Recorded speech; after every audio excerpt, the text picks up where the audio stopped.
Welcome to the City of Roswell Mayor and City Council meeting for May 13th, 2024. I am Mayor Kurt Wilson. At this time, I'd like to acknowledge my colleagues and council members present. Councilmember Sarah Beeson, Councilmember Christine Hall, Councilmember Lee Hills, Councilmember David Johnson, Councilmember William Mortland, and Councilmember Alan Sells. At this time, I would like to turn over the meeting to our City Administrator, Mr. Randy Knighton, to explain how the meeting is run. Mr. Knighton. Thank you, Mayor Wilson, and good evening to everyone. In accordance with Section Chapter 3.70 of the City Code, the City Council shall hold regular public meetings. The purpose of the City Council meetings are for the public to participate and speak on agenda items which constitute a formal decision by the elected body.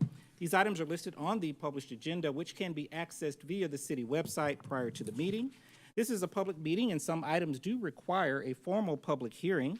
A significant and important component of city council meetings are to hear directly from residents on the items listed on the agenda. Public comments or questions are essential for mayor and council as they incorporate and contemplate each decision. Residents are at the top of the organizational chart for the city of Roswell, and therefore it is imperative for mayor and council to hear from residents in these meetings.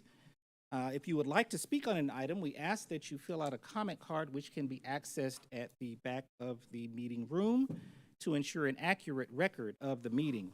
We ask, of course, that everyone observe the principles of mutual respect and display the appropriate demeanor during the course of the meeting this evening, which should be and is reflective of this great community.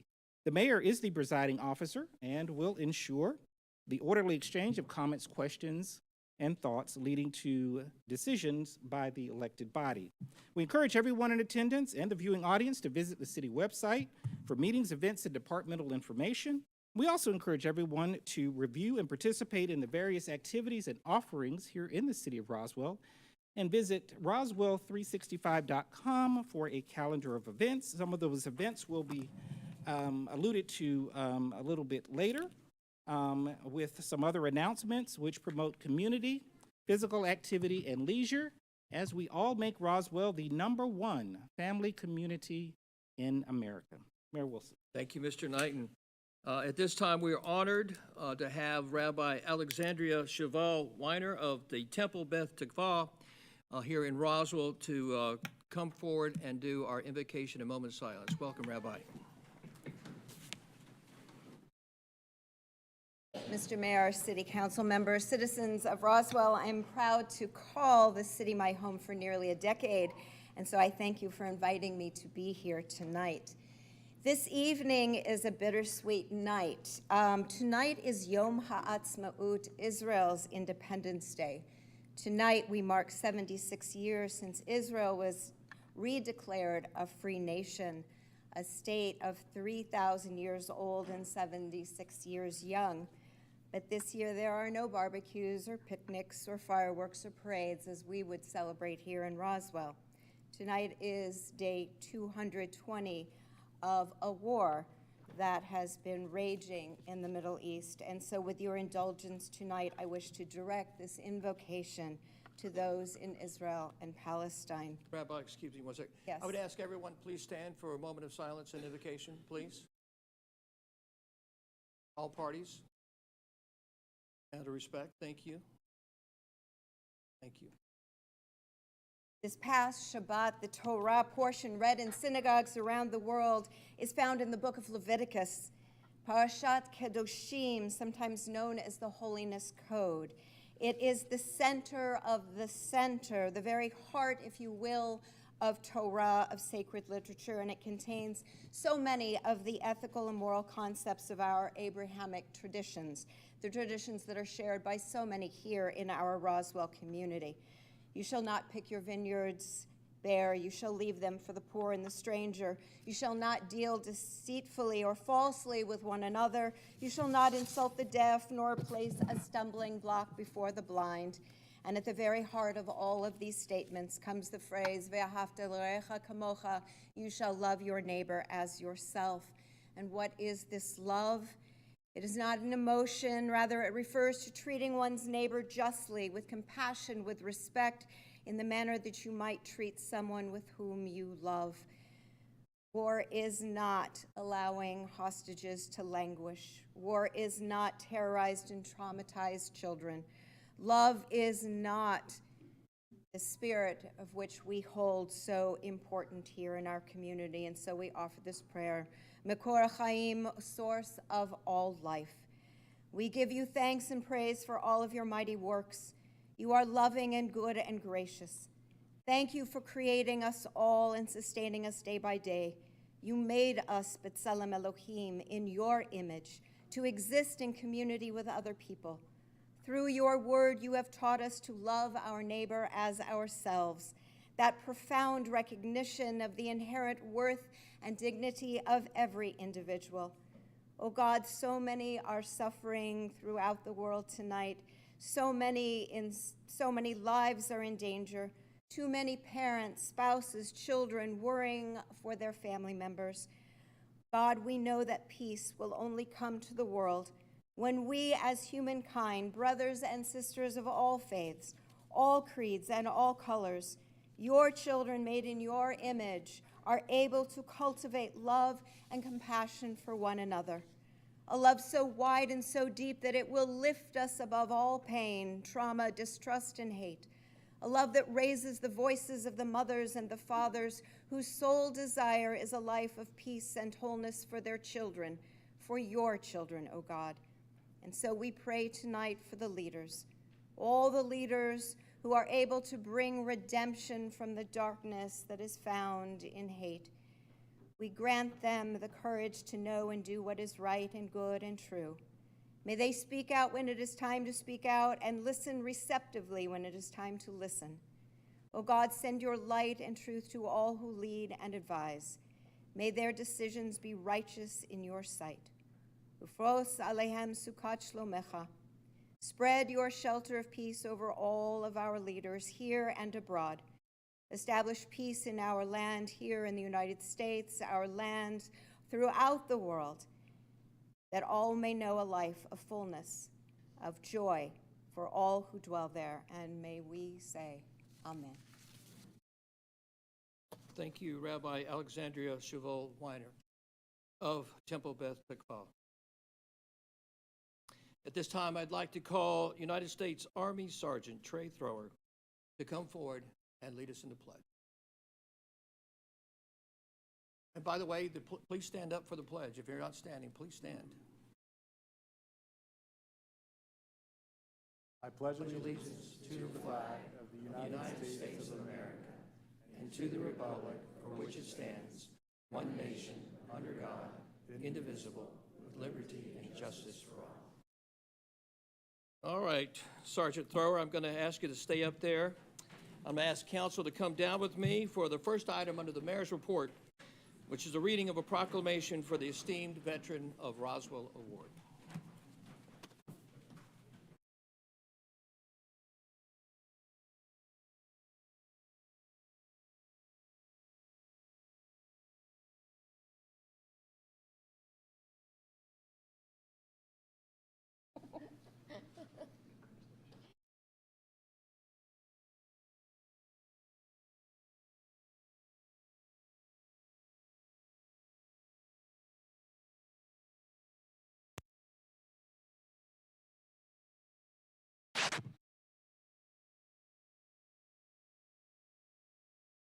Proclamation, Office of the Mayor, Sergeant Trey Thrower, esteemed veteran. Whereas it is with great honor and appreciation that the city of Roswell acknowledges the dedicated service and outstanding contributions of Sergeant Trey Thrower to our nation and community. And whereas Trey Thrower enlisted the United States Army in 1994 at the tender age of 18, demonstrating his unwavering commitment to serving his country. Whereas Sergeant Trey Thrower completed rigorous training, including basic training and military police school at Fort McClellan, Alabama, showcasing his determination and dedication to excellence. Whereas Sergeant Trey Thrower continued his service as a member of the Alabama Army National Guard while pursuing higher education at Auburn University, exemplifying his ability to balance duty and academic pursuits with distinction.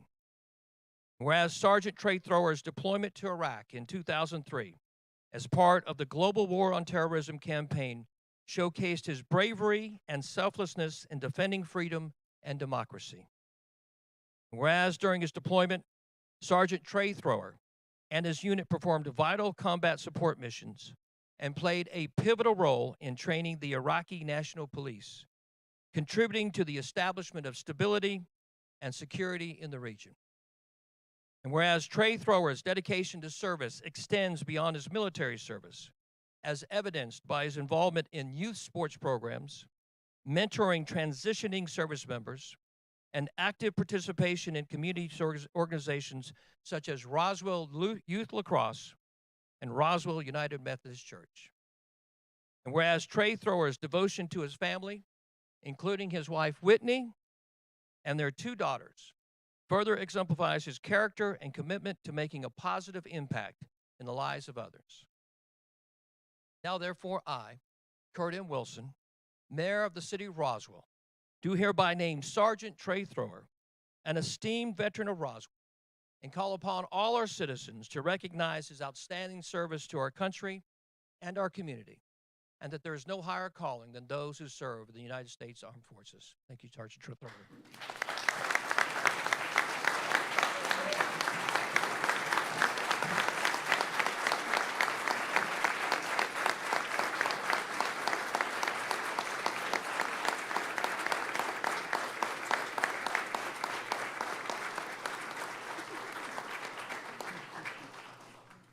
Trey, the microphone is yours, sir.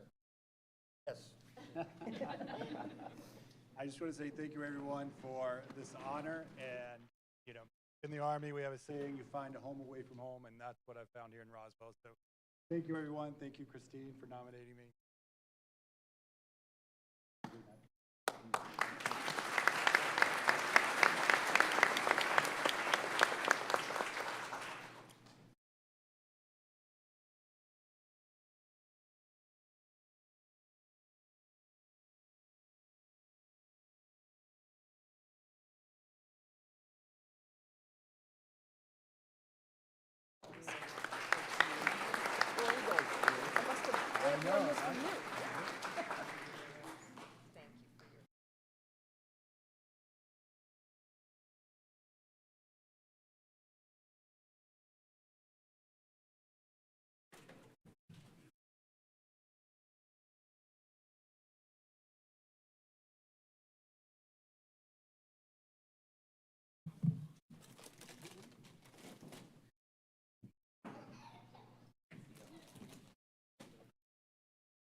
Thank you, Sergeant Trey Thrower and Whitney and family. The next item on the Mayor's report is a very special presentation of the Roswell Memorial Day celebration by the fantastic Roswell Rotary Club, one of the best Rotary clubs, not only in the United States, but in the whole world. And tonight we have David Young to come forward and make a presentation. Welcome, David.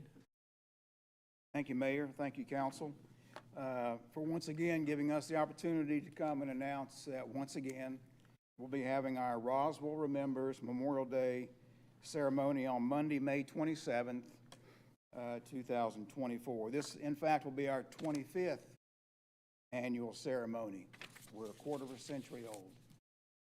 On these very grounds of City Hall and the Faces of War Memorial. This, of course, is a partnership between the Rotary Club of Roswell and the City of Roswell, and we cherish that relationship. I have additionally 2 committee members with us tonight, Bobby Daniels and Lynn Lindsay, who work very hard on our committee. Our keynote speaker this year will be U.S. Army retired Colonel Richard White, who is currently the Director and Chairman of the Board of the Georgia Military Veterans Hall of Fame. We'll have our usual music provided by Roswell New Horizons Band. The laying of the wreath this year will be by Mary Beth Carney, who is the surviving spouse of our beloved Moby, who was our MC for 22 of our 25 years. We will have our usual honor guard, color guard, bagpipes, patriotic music and dance, and the Vietnam War memorabilia tent. Going back to our roots, we'll have once again serving barbecue and pork under the big tent, and a new child's plate offered this year, which was a request every year. A special thanks goes to Director Steve Malone of Parks and Rec, Deputy Director Taylor Smith, and Special Events Manager Chris Ward for their assistance in planning for all the big and the small things required for the largest ceremony in Georgia and the Southeast. Thank you, Mayor. David, thank you. Appreciate everything y'all do. If y'all haven't been to this fantastic Memorial Day celebration right here on City Hall grounds, make plans, get there early, because there will be several thousand people there. There are every year. It's a lot of fun, and it's a great way to celebrate Memorial Day and to celebrate our country. And many great thanks to the Roswell staff that put so much work into it. And a very special thank you to the Roswell Rotary Club. David, y'all do such a great job every year. Thank you. So next on the mayor's report is a list of upcoming events in the city of Roswell, and I'm going to ask my colleague Lee Hills to share with us about some of the things that are happening. Lee? Thank you, Mayor. You can find out about Roswell Remembers on Roswell365.com, like everything else that's going on in Roswell. I do beseech you to go check out that website. If you have anything that you'd like to advertise with your church, your shul, your place of worship, your neighborhood, your nonprofit, a garage sale that's neighborhood-wide, you're able to post that on this site, and it'll be advertised throughout the community for anybody just like you or your next-door neighbor to look up and then go participate. So go see what's going on in the city, and if you have something you'd like to post, you can load that on yourself. That's Roswell365.com. Also, if you haven't noticed, and I'm a little rosy-cheeked from the weekend, summer is here. It's coming, and the Roswell Area Roswell Area Park Outdoor Pool opening day is Friday, May 24th, just in time for school to finish up, and that's from 11 a.m. to 6 p.m. The season runs from May 24th through Labor Day, and the pool offers open swim lessons, swim and dive teams, and special events. And then we also have Riverside and East Roswell Spray Ground opening day, Saturday, May 25th, and that's from 10 a.m. to 6 p.m. So you can take your wee ones or stick your piggy toes in the water over there at either of those parks. Also, we're coming up this week on the second Alive in Roswell Festival. That is this week, May 16th on Thursday. That's every third Thursday of the month through October. We were named the best festival, I believe, in the region, right, last year, and I can't argue with that. It's fantastic. It's free, held every third Thursday from 5 to 9. Of course, you can stay later and have another visit with another friend if you like, but the streets open at 9, so get on the sidewalk by then. We've got music, food trucks, interactive vendors, participation from many surrounding boutiques, small businesses, and restaurants, and certainly you can catch up with a lot of friends you might not normally see on a Thursday night. Also, another fun thing going on in the artist area is the Roswell's Clay Collective, the annual Spring Works in Clay show and sale. This is at Art Center West, which is located at the Lita Thompson Park on Highway 92, just past Target, on the west side of Roswell. That's at 1355 Woodstock Road. Looks like a house sitting up on the hill in the park. So please go check that out. The opening reception, open to the public, May 16th from 6 p.m. until 9 p.m. Great potters, great throwers, amazing stuff, from platters to mugs to holiday decorations and whimsicals. So I encourage you to go take a look there. The show dates run between May 17th, the opening night, 6 to 9 p.m. on May 16th. It runs from May 17th through the 22nd. You can visit Roswell365.com for specific times. And it's presented by the Roswell Creative Arts and Roswell Clay Collective Works in Clay Highlights. It highlights the immense local talent at the Art Center West, a premier community ceramic and blacksmithing studio located in Lita Thompson Memorial Park. We've got a new item on the calendar, forgive me, let me open my phone here, called Sundays in the Park. That's brand new this year. With the Roswell New Horizon bands. So this is on Sundays. You can find that, yes, on roswell365.com. It's May 19th, June 16th, September 15th, and October 13th. And these are showpieces musically that you can enjoy that are, oh my gosh, what's the word? The musical scores from different shows and movies. Sorry, it was right there on the tip of my tongue. So those they're free. It's at Roswell Riverside Park, and they start on those Sundays from 5:30 and go until 7. So I encourage you to check that out. More music, Roswell Riverside Sounds. That's every fourth Saturday from April to September at 7:30. All sorts of different musical styles and genres. So bring your picnic, bring your tailgate chair and a blanket and a cooler, or you can buy something there if you like and enjoy all sorts of different music. Finally, I'd like to echo Mr. Young's comments about Roswell Remembers. I've lived here 22 years. I think I've only missed 3 of those on Memorial Day. It is a showstopper. It is touching. You will never regret going, and you'll never forget being there. It's fantastic. The number of people from the community and outside come and celebrate together what this nation is built on, and we're delighted to have it right here on the City Hall grounds. I always get here about 10 because I like to visit and see what displays are out. It starts right about 11, sir, is that right? Right about 11, and they will not hold you hostage. It'll be done just after noon, and you can either eat there, head out to one of our local restaurants, go home, roast your own pig, whatever you're feeling like doing, but I highly recommend coming. Dress light, dress in wicking clothing, and be prepared to enjoy yourself. That's all I've got this evening, Mr. Mayor. Thank you, Lee, so much. So I've got a question. So you keep saying Roswell365.com. So I got a little question for the audience here. By a show of hands, how many of you have actually gone to Roswell365.com? Okay, it's not bad. So, yeah, David has not been. He's putting his hand up falsely. So some of you are much more honest than David. I'm so shocked that you wanted me to remember music score. Yeah.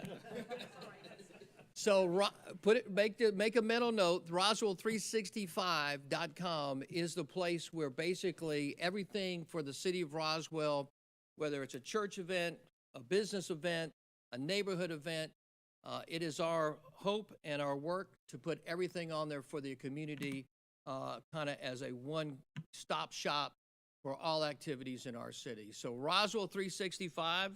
So maybe I should ask that question every time. But y'all, please go check out Roswell365.com. Next on the mayor's report. Oh, by the way, Mr. Knight, you have something you want to share with us, don't you, sir? Yes, thank you, Mayor and Council, and everybody present in the listening audience and viewing audience. Just for everyone's information, my usual script is that we all endeavor to make Roswell the #1 family community in America. Just about a week ago, a very renowned publication, Livability.com, rated the city of Roswell as one of the top 100 cities in America, and that's for cities up to 500,000 in population. And the city of Roswell was the only city in the state of Georgia listed by Livability.com. Livability.com uses 100 data points to measure various attributes such as amenities, healthcare, cost of living, parks and recreation.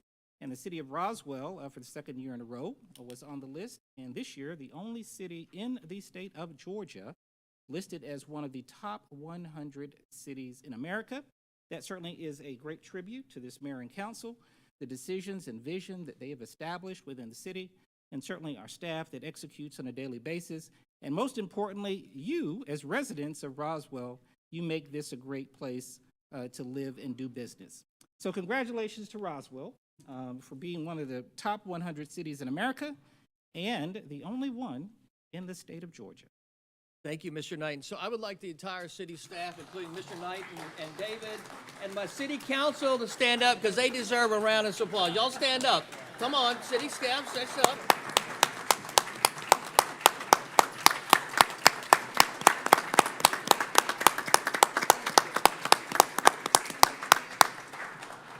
Thank you guys for your great work, for your great leadership, Randy, and to the city council and the senior staff. And Katrina, I hope you stood up as well. So many great people do so much hard work for the city, for our residents and our businesses, and they're to be commended. So thank you, City Council. Thank you, senior leadership. Thank you, Nancy, for changing my microphone. I appreciate that. Thank you. And speaking of Nancy, next on the mayor's report is the appointment of the city clerk for the city of Roswell, Nancy Savano Long, and I promised Nancy that she would get the microphone for at least 15 minutes tonight, so to make a case for her appointment. But we're to vote on the appointment of our new city clerk, hopefully, Nancy Savano Long. So I'd like to ask, are there any comments from the city council on Nancy's potential appointment? Are there any comments from any of our Roswell residents on the appointment of Nancy? Thank you very much. At this time, I'd like to ask for a motion from council. Motion made by Councilmember David Johnson for the appointment of city clerk Nancy Savano Long to the city of Roswell. Do I have a second? Seconded by Councilmember Lee Hills. All those in favor, please raise your hands. And the motion for the appointment of Nancy Savano Long as the new city clerk for the city of Roswell, let the record show that it's unanimous. Congratulations, Nancy. All right, Nancy, there's bad news. We got to do an oath, so you got to come forward, and we're going to read an oath real quick.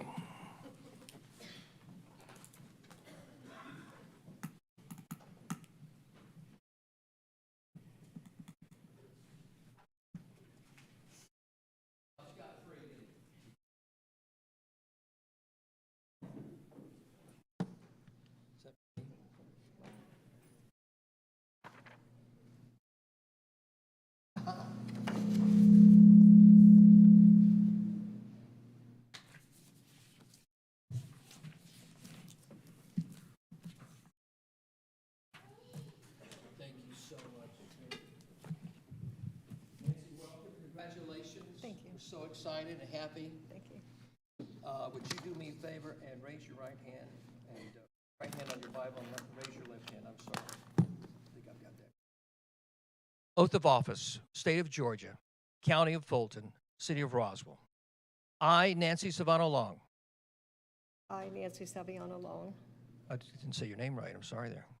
Solemnly swear that I will support the Constitution of the United States solemnly swear that I will support the Constitution of the United States and the state Georgia and of the state of Georgia, and of the state of Georgia, and that I will in all respects and that I will, in all respects, observe the provisions of the Charter observe the provisions of the Charter and ordinances of the city of Roswell, and ordinances of the city of Roswell, and I will well and I will well and truly perform the duties and truly perform the duties of the office of the city clerk, of the office of the city clerk, and that I will, to the utmost of my skill and that I will, to the utmost of my skill and ability, endeavor to promote and ability, endeavor to promote the interest and property of said city the interest and property of said city without fear, without fear, favor, or affection. favor, or affection. So help me God. So help me God. Congratulations. Thank you.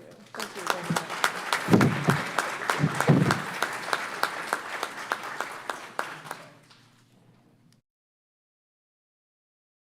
Thank you.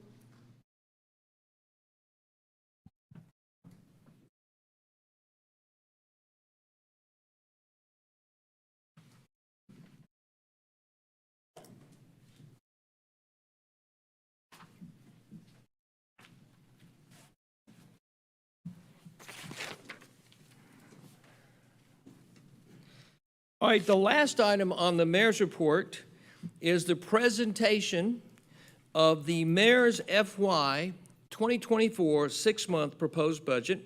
Our budget manager, Lynn Williams, will be making the presentation. Welcome, Lynn, and would you come forward and make a presentation on the six-month proposed FY 2024 budget? Absolutely. Good evening, everyone. My name is Lynn Williams, and I'm the budget manager. I will try not to read off every single number off these pages. I know that's a long night. So what we have here is our six-month proposed budget for the city of Roswell. There are some key dates. The key date today is the presentation. On Tuesday, May 28th, that will be the first public hearing and reading of the budget. on Monday, June 10th. That will be the second reading and adoption.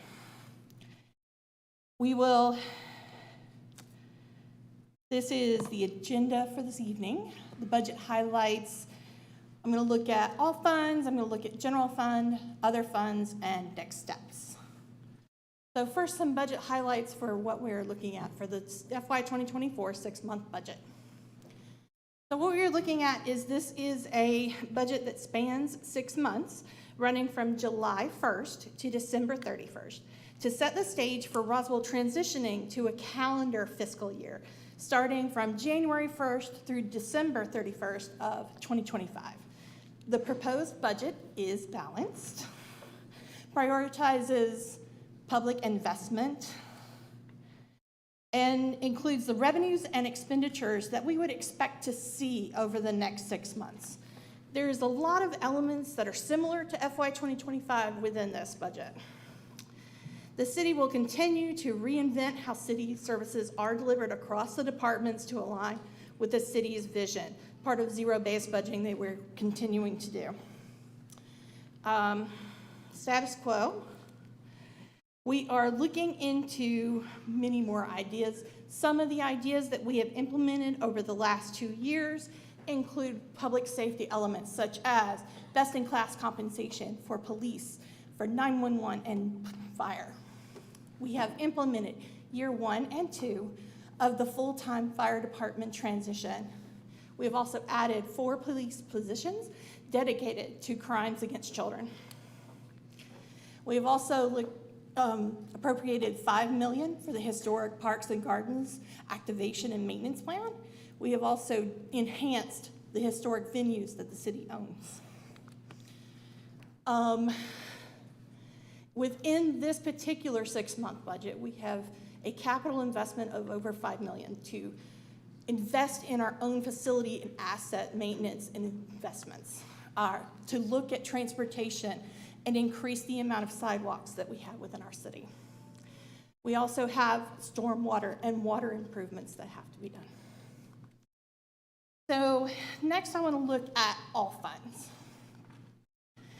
And because this is a 6-month budget, it is a little wanky, so I just wanted to show you last year's approved compared to this 6-month budget. It is based on the allocations that we expect to receive over the next 6 months. So as you see, sales tax is a drop of about half. For charges for service, about the same. Looking at our millage rate as we go across, our millage rate has continued to drop on the M&O side from FY 2018 to today. We have rolled back our millage rate 2 years in a row. The only increase has been because the voter passed bond referendum, and you see that in the 0.9 there. We are basing this budget on not changing the millage rate at this time. The millage rate is shown here for general fund. As you see, we're planning for a 4.049 millage rate for the M&O. We are also not including any additional millage rate for the voter-approved bond referendum in this 6-month budget. And I've already had some questions about the timing of the budget and how it might affect your property taxes. It will have no effect on the change of your property tax billing. We will look into adopting a millage rate later in this year after we get the Fulton County digest. And then the bills will be sent out in fall, just like normal, and due by the end of the year, just like normal. Sales tax is received monthly.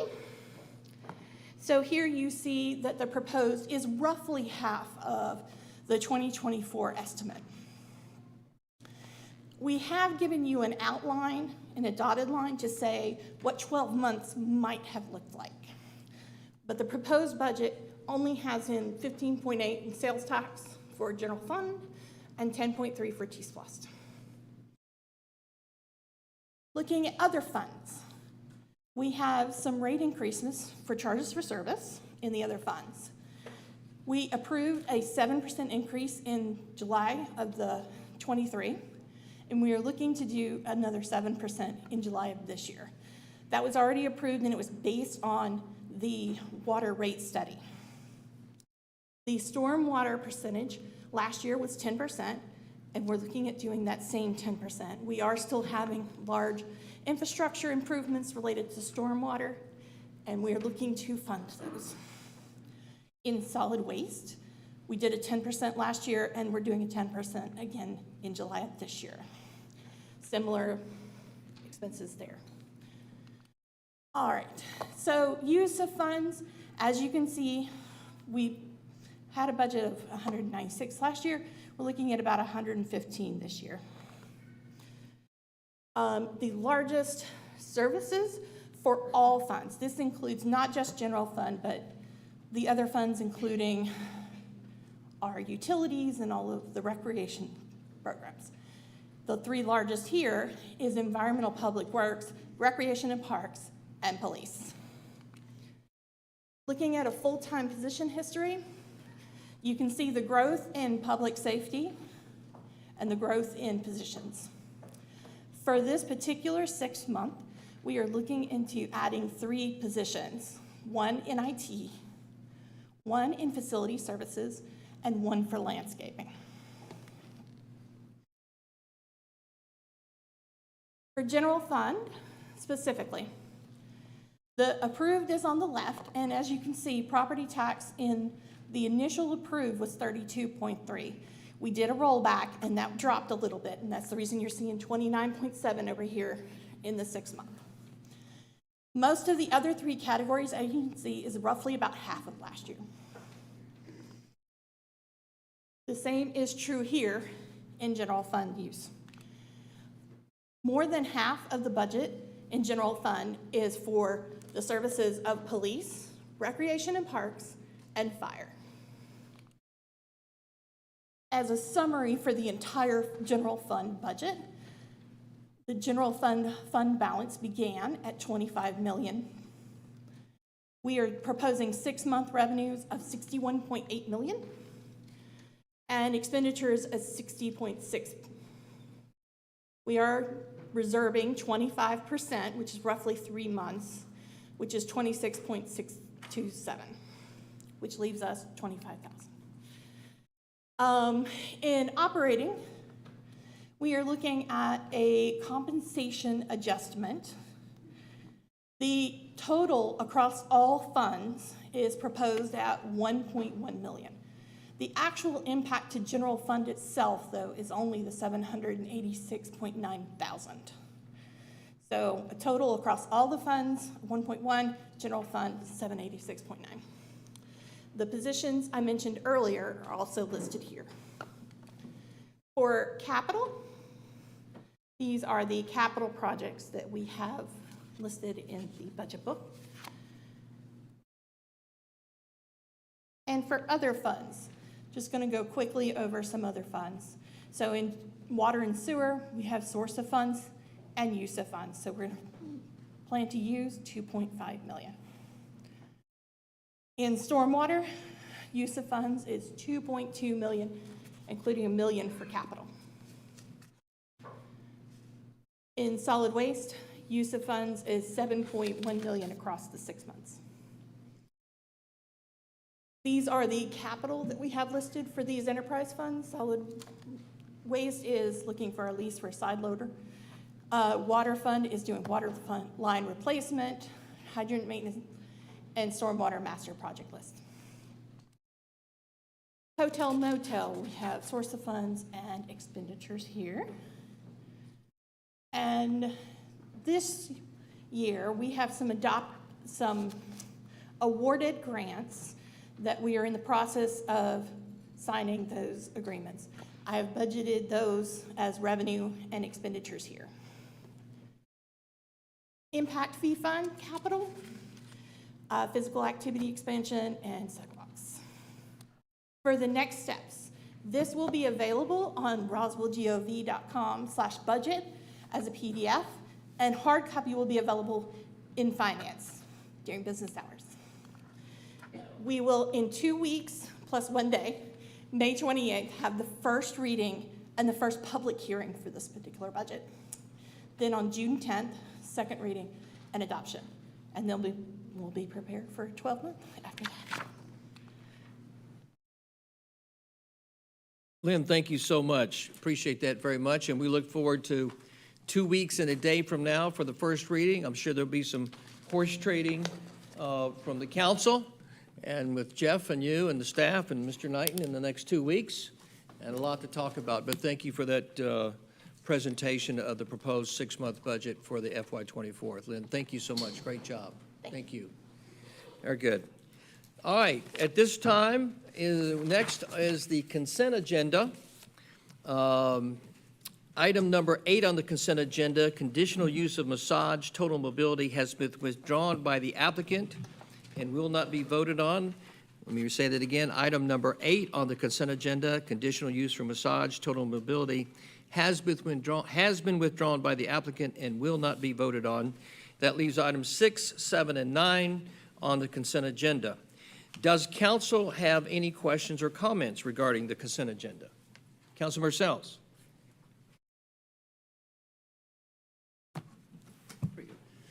Yes, I want to point out that the minutes that were published have been updated to reflect the 2 stipulations for the approval of the SEER contract. So the minutes that are publicly on the website have probably been updated, but the ones that you picked up on Friday are not. So there are new minutes. Thank you, Councilmember Sells, for pointing that out. Thank you, sir. Councilmember Johnson. I just want to point out to Brian Watson and his staff for saving us lots of money with the recycling and curbside contract that we approved in committee and approved it tonight, and his staff he should be recognized. You want to extrapolate on that a little bit better? Because there's a lot to that, actually. There's a lot to that. I don't, he's the expert, but we're saving, the citizens of Roswell are saving real dollars with the work that he did. What was it? We were facing like a 40% increase, I think, and down to 2% increase.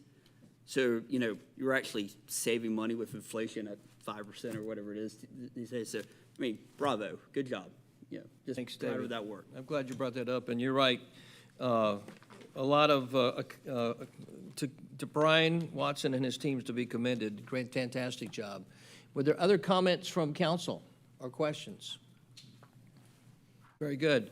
So at this time, I'll ask if any Roswell residents would like to speak on the consent agenda.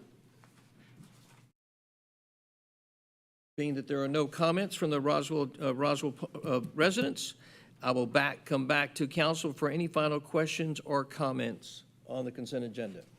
Being that there are none, do I have a motion to approve items 6, 7, and 9 of the consent agenda? Motion by Councilmember David Johnson. Is there a second? Seconded made by Councilmember Alan Sells. All those in favor of approving the consent agenda items 6, 7, and 9, please raise your hands. And let the record state that the motion passes unanimously. Thank you very much. Next, we go to our regular agenda, and we begin with community development. And our liaison on community development is Councilmember William Mortland. Will, would you read the first item under community development, please, sir? Yes, sir. Regular item number 1 is CU 2023-0197-CV 2023-0195. 400 Vickery Falls Drive, Mill Creek Place. We have a request for deferral to the June 10th, 2024 Mayor and Council meeting. All right, so this item is being deferred, is that correct? Yes, sir. Or being requested. Okay, so you're going to call Jackie. Jackie, you're going to come forward, sorry.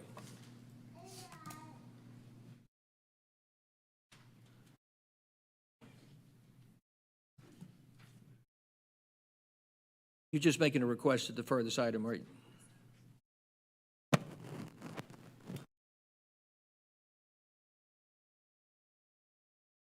Yes, the first item is request to be deferred. Thank you. Does council have any questions or comments on the deferral request? Very good. All right, let me call for a motion. Councilmember Earthland, would you like to make a motion? Motion to defer the first item, CU 2023-0197-C4, CV 2023-0195, the 400 Vickery Falls Drive, Mill Creek Place item. Thank you, Councilmember Mortland. Councilmember Mortland has made a motion for deferral Excuse me, until June the 10th. until June the 10th. The deferral is requested till June the 10th. A motion by Councilmember Mortland. Is there a second? Seconded by Councilmember Beeson. Thank you very much. All those in favor of deferring this item to the June 10th meeting, please raise your hands. Let the record state that the motion to defer to June the 10th is passed unanimously. Thank you very much. All right, Will, would you read the next item under the Community Development Department, please, sir? Item number 2, initiation of a text amendment to the Unified Development Code regarding Section 13.12, Administrative Appeal, presented by Jackie Dybel. Thank you, sir. Good evening, Mayor and Council. This is the initiation of a text amendment to Section 13.12 of the Unified Development Code. This is the section related to the administrative appeal. What this is doing in this section is removing the portion from the Board of Zoning Appeals and changing it and replacing it with the mayor and council. So anyone who makes an appeal from an administrative decision, they will be going to the mayor and council once this is adopted. We are also changing the section where it's where it says 35 and replacing it with 70. Last year, the state of Georgia changed the code requirements for variances and administrative appeals so that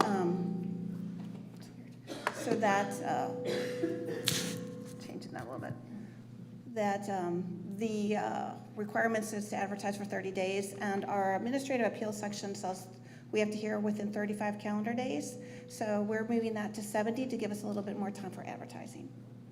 And staff recommends approval of the initiation of the text amendment. Thank you, Jackie, very much. And that 70 days is a big deal. Does council have any comments or questions? Do any Roswell residents have any comments or questions on the matter at hand? Being that there are none, Councilman Mortland, would you like to make a motion, sir? Yes, sir. Motion to approve initiation of a text amendment to the Unified Development Code regarding Section 13.12, Administrative Appeal. Thank you, Councilman Mortland. Do I have a second? Second. Seconded by Councilmember Hills. All those in favor of approval of this particular motion, please raise your hands. Let the record state that the motion passes unanimously. Thank you very much. Councilmember Mortland, would you read the next item under the Community Development Department, please, Yes, sir? sir. Item number 3, initiation of a text amendment to the Unified Development Code regarding Section 10.3.7, application content, presented by Jackie Dybel. So this is the second initiation. This is for 10.3.7 of the code. This relates to signage, application content. So what we're doing here is changing out number 3 by adding the following language to add for freestanding signs, including ground sign, subdivision entrance sign, double post sign, and single post sign. They would be required to submit a survey. Currently, all signs are shown to require surveys, and that includes wall signs, and most people don't have a survey when they're putting a sign on the wall on the building. So we've chosen the ones that go on the ground. So we're requesting an initiation of the text amendment to make that change. Staff recommends approval. Thank you, Jackie, for your common sense approach on this. Does council have any questions or comments on this matter? I mean, there are none. Are any Roswell residents have any comments or questions on this matter? Being that there are none, Councilman Mortland, would you like to make a motion, please, sir? Yes, sir. A motion to approve initiation of a text amendment of the Unified Development Code regarding Section 10.3.7, application content. Thank you, Councilman Mortland. Do I have a second? Seconded by Councilmember David Johnson. All in favor of approval of this item, please raise your hands. Let the record state that the motion passes unanimously. Thank you very much. Councilmember Mortland, would you read the next item under the Community Development Department, please, sir? Yes, sir. Item number 4, approval of a resolution for transmittal of the capital improvement element and the community work program, presented by Jackie Dybel. So yes, this is the annual update to the capital improvement element, the CIE, and the community work program, CWP, to the state. This is for the resolution for transmittal. So what this is, every year we're required to send this to the DCA and the ARC for approval. This allows us to collect impact fees and receive grants and loans and other items. This went to the committee on April 23rd, and changes were made per the meeting. It is here tonight for transmittal. Once it's transmitted to the state, they have They normally review it within 60 to 90 days. We have to have it adopted by October 31st of 2024 in order for us to stay as a qualified local government, which gives us the authority to collect the impact fees. There was one change or two changes at the committee meeting, which you should have in your packet, related to the traffic calming and pedestrian safety that went from 50% to 100%, and the Green Street and Cherry Way improvements that went from 20% to 100%. If there are any changes, any additional changes, you need to make them this evening in order for us to submit them to the state. However, as you know, we do this annually, so we'll be reviewing this again in the spring of next year. Thank you, Jackie, for your work. Council, thank you for your work on committee on the updates. Does council have any additional updates they want to make, questions or comments? Councilmember Johnson. Yes, on package page 62 for sidewalk connectivity, it's currently at 50%. I'd like to make it 100%. And Plum Street improvements, it's at 20%. I'd also like to make that 100% as well. All right, bear with me, David. Let me get That's with fine. you. It's What's the second one? Plum Tree Street. Yep. Jackie, you've got noted both of those, Plum Street and for, let's see, David, let me find the, where are you on page Page 62? 62 on our packet. Okay, which item is it? It's sidewalk connectivity. It's Sidewalk current- connectivity is 50, move that to 100. Got it. And then Plum Street improvements from 20% to 100%. It's at the top of the next page, 63. 63, Plum Street. Very top. Gotcha. Very good, sir. Got 20 it. to 100. Thank you, sir. Okay, very good. Any other additions, comments, or questions from council? Councilmember Beeson. So question for clarity's sake, these projects, it does not necessarily mean that they're going to be inherently funded from the impact fees. It just gives us the option to, if we wanted to pursue it, to be able to allocate this percentage of impact fees towards that project. It can only happen if they are on this list with the state, correct? That's correct. So as long as they're on the list, you have the option to use impact fees when the project's going through. But it is not a guarantee that it will happen, correct? Correct. Thank you. Thanks very much. Any other comments or questions from council?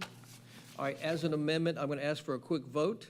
So Councilmember Johnson has asked for an amendment to sidewalk connectivity go from 50% to 100 as a part of the overall piece, and for Plum Street go from 20 to 100. Council, I have a motion by Johnson. Is it seconded? Seconded by Councilmember Sells. All in favor of adding this addition, please raise your hands. Let the addition be so noted and added to the presentation. Thank you very much. All right, any additional comments or questions on the presentation as it's stated? Are any Roswell residents would like to address this matter in any shape, manner, or form? Thank you very much. Councilmember Morthland, would you like to make a motion with the adoption and the added changes by Councilmember Johnson? Yes, sir. Motion to approve the resolution for transmittal of the capital improvement element and the community work program with the inclusion of the two amendments stated earlier, the increased percentages for the sidewalk and increased percentages for Plum Street. Thank you, Councilmember Morthland. Do I have a second? Seconded by Councilmember Hills. All in favor, please raise your hands. Let the record show that the motion passes unanimously. Thank you very much. Councilmember Morthland, would you read the next item under the Community Development Department, please, sir? Yes, sir. Item number 5 is 2024-1315 Design Review Appeal of the Cochran Farms HOA. From what I understand, there may be a deferral on this.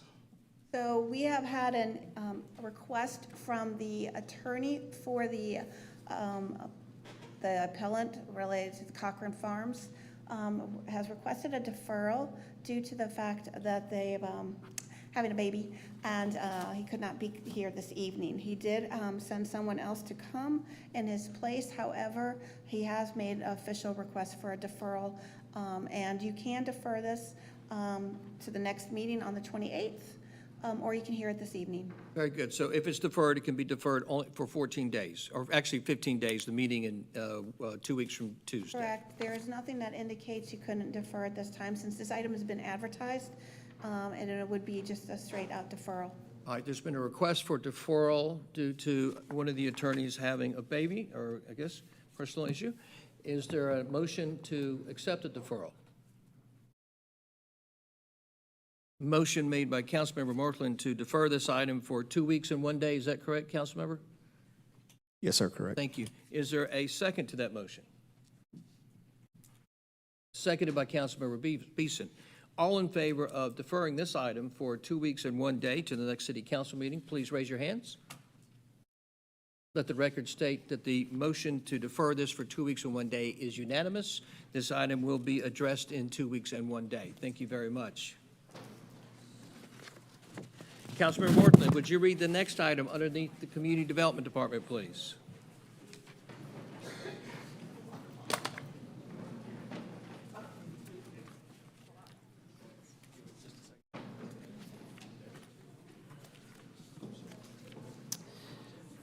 The next item on the agenda is item number 6, RZ 20235106 is 630 Colonial Park Drive, rezoning from OP Office Park to CX Commercial Mixed Use, presented by Angela Rambo. Thank you very much. Hold on one second, Angela. Hey, guys, we're sorry you're leaving. We look forward to seeing you in 2 weeks and a day. Please try to keep it down as you're leaving, though, because we got presentations. Thanks so much. Good evening, Mayor, council members. As stated, the next item on the agenda is 630 Colonial Park Drive. It's the rezoning for ILM Academy. The slide here shows a parcel map aerial view of the area with the subject parcel indicated in red. Just to give you a little more background on the rezoning request, the school is interested in supplementing the existing school space with students. The property will be used to reallocate some of the classes from the existing 1200 Grimes Bridge building to the subject site. The goal is to build 6 classrooms in the 630 Colonial Park building to be used by 4 grades. Each grade will have a maximum of 20 to 25 students for grades 1 through 4. And the school also plans to add a similar fence to what is used on the campus across the street. That is our zoning map. We have our future land use map. That is our latest site plan showing a proposed drop-off circulation pattern. So as part of their application, the applicant performed a traffic study for the current status of the school. Currently, the school has 235 students. They wanted to point out that this does not equate to 235 cars every day. They came up with a total of 115 cars that would be going in and out each day. When you consider the fact of siblings and children that are staying for after-school programs and children of staff, they came up with a total number of 70 students that are being picked up at the end of the day. And this equates to 54 cars. For the 630 Colonial Park site, they are estimating a total of 28 to 32 cars on site, available on site each day. Some aerial site view of the subject property. This is another perspective.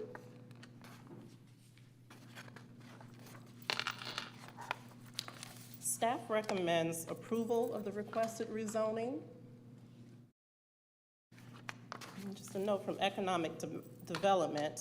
The Economic Development Department is suggesting denial of the requested rezoning. Although Planning and Zoning staff made the recommendation for approval based on the CX zoning being compatible with the future land use plans in the commercial mixed-use character area of the comprehensive plan, the vision of the commercial mixed-use character area states that this area is to provide the maximum economic development possible for the city. So this concludes the staff presentation. We do have members of the Economic Development Department along with us if council has any further questions. Angela, thank you so much. At this time, does the Economic Development Team want to make any comments? Thank you, Jeff. Well, here comes Daryl. He's overruling you. I don't know why. You better stop him. Good evening. I'd just like to say that this particular area is a critical part of the city with near the Holcomb Bridge Road and Highway 9 corridor. So it's an important part of the city that we are contemplating master planning, and so any change in zoning could potentially impact future development potential of this area. Thank you, Daryl. And I didn't introduce you. Daryl Conley is the Economic Development Director of the city. Thank you so much, Daryl. Thank you very much. Excuse me, Deb, before you leave. Can I, 1 second? Yeah, you get full questions and comments here in a second, Councilmember. Does council have any questions or comments on the matter? Councilmember Sells? Daryl, can you talk a little bit more about the master plan and what that would mean, and if this is zoned in a certain way? Give me a little more information about that. We have not fully master planned this area, but we had worked on and paused the master planning. But so should we recommence the master planning, it could potentially impact this particular property. Meaning if we granted this, that it could be overruled, is that what you're saying? If you grant, so this particular property could be combined with adjacent properties for potential redevelopment. Thank you. So, and Daryl, would you put that in language that maybe everybody who could understand? Are you saying that this is part of master planning, this potential area where this piece of property is? Yes, it is. And that it's tied to potential master planning development that may not be visible today, but it is visible to the Economic Development Team? Yes, that's correct. Okay. Thank you, sir. Council, do you have comments, thoughts, or questions on the matter? Councilmember Beeson. Ms. Rambo, do we have a proposed site plan for the proposed crosswalk and where it's going to be included?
I do not have a copy of that site plan in the folder at this time. I do have it saved to the files digitally, but unfortunately we can't access those.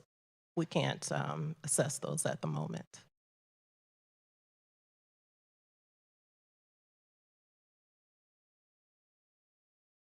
But we can also, when the applicant comes up to speak, he may have a copy.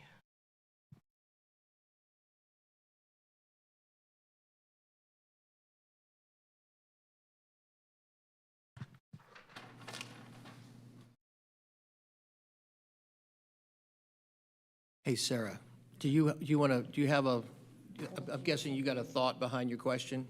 I just wanted to confirm, because it says in here that the school has also agreed to add a crosswalk between the two campuses for the sole use of the ILM students.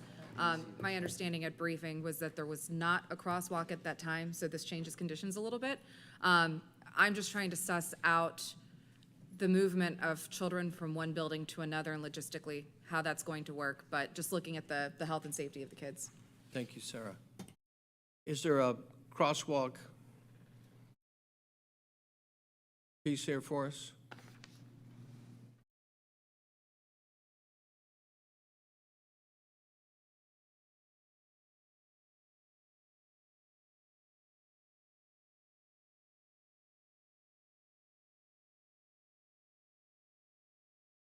There's actually two options. One would be from Grimes Bridge, where there's an existing crosswalk. The second option, which DOT was in discussions with, is at this point, which gives the best site view, which would come straight into the playground across the street. Thank you. Thank you, Sarah. Any other thoughts, comments, or questions from council? Being that there are none, yes, sir, Councilman Johnson. With where that crosswalk is, and sorry, Director Littlefield, to throw you under the bus here or onto a hot mic, but we have to have certain sight distance. Is that correct for a crosswalk? Do we know if that crosswalk is appropriate sight distance? Jeff, come on up, sir. Director of Transportation, Mr. Jeff Littlefield, United States Marine Corps. Yes, we do need decision sight distance. It's posted at 35 out there. I was a little shocked. I thought it would be a 25-mile-per-hour road. So we probably need about 590 feet of sight distance. And that's just for a driver to make a decision.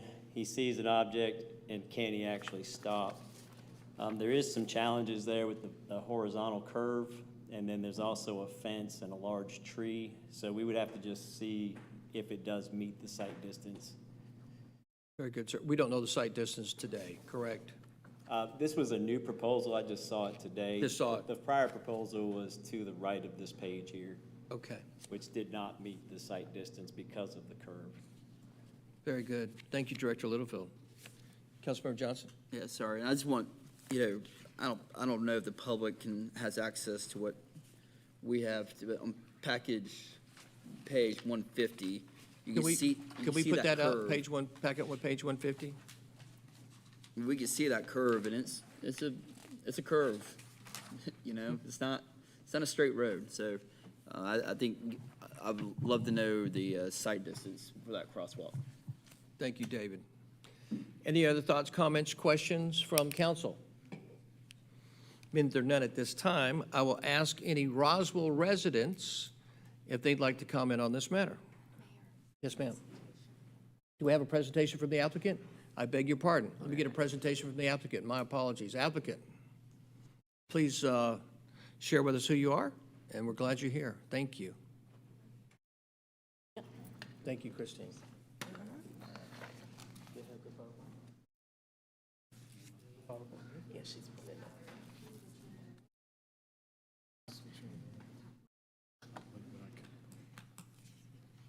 Welcome, gentlemen.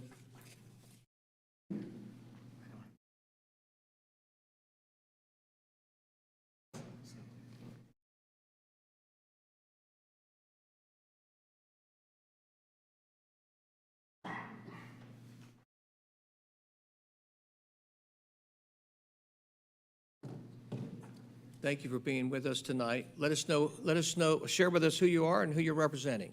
All right, thank you very much.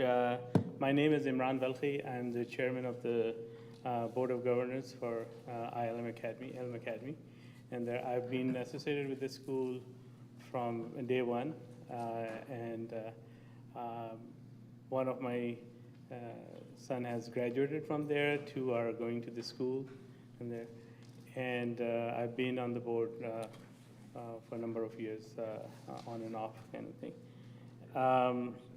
I have Brother Faik Saeed, who is our project manager, a parent also, so he will get into some of the technical details. We also have Eric Elford. He is the current owner of the building, and he has seen us growing up in that area. He has been in the area before Elm came to that, you might remember, abandoned post office building in there. That was 2012. We moved from Alpharetta into Roswell, and that was a time that our understanding is there were drugs, there were homeless people around that area. The shopping centers were suffering at that time. Well, let me state for the record that if the community doesn't know it, that we are very happy as a community to have the ILM Academy, and we thank you for the many good things you have done in that area. So let the record state from me as the mayor that we are thankful for all the great things that you have done in that community, in that area, and we're very clear that your presence there has made a very positive difference. Thank you very much. Thank you very much for it.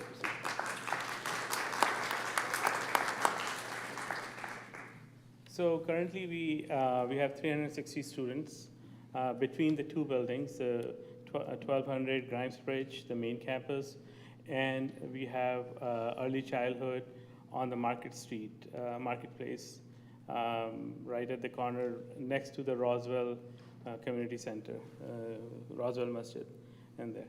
And there we have early childhood, pre-K, Montessori schools. In the main campus, we have elementary school, middle school in there. We started this process probably about what was it, 9 months ago, and there we started. Actually, Eric was the one who came to us, and you want to tell us how you think that a couple of years ago was the first. Yeah, I've got to get closer to the microphone, which is where. Yeah. My name is Eric Alford. I'm the owner at 630 Colonial Park. Bought that building back in 2000. I'm sorry, that's not 2001. So I've been there a while and seen the area absolutely not change, except for that post office that was there when they closed down. David, you may be the only one around at that time, but that post office was a rough-shaped piece of property. When they gave it over to the city, I don't know if it was just deed-handed there, but it went up for sale, and they were considered North Fulton Community Charities, which is a great organization. Ultimately decided that wasn't a fit for a lot of the car issues that y'all are have expressed concern with.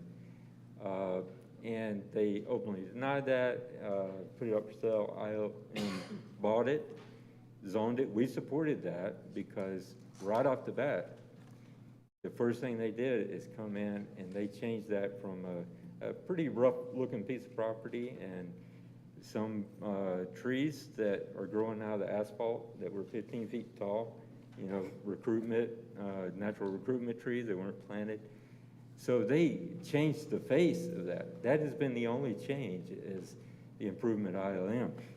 I think the name's Gerald. This master plan, I've never heard anything about it.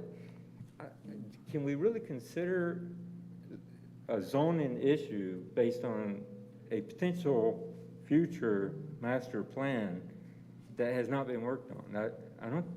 To me, it doesn't seem like we can do it that way. Another thing I want to tell you is completely not going to happen. I would love it if it could happen. I would have been chasing this a long time ago. My building and all those other buildings down in Colonial Park, it would be great to knock down those Class C, Class D buildings and have a very nice development there. We all know that's never going to happen because of the zoning it would require, the impacts of the neighborhood. You're not going to have a mini Alcyon or Forum or anything like that. You're not going to be able to go and get all those properties strung together. No developer has that kind of money. It's an unachievable goal. So I think we got to be careful. If y'all would, please don't evaluate this with hypotheticals that are completely unrealistic, that would never happen. Because in that context, if we could put like a mini Avalon right there, of course we won't go that way. But the reality is that would never happen, absolutely never happen.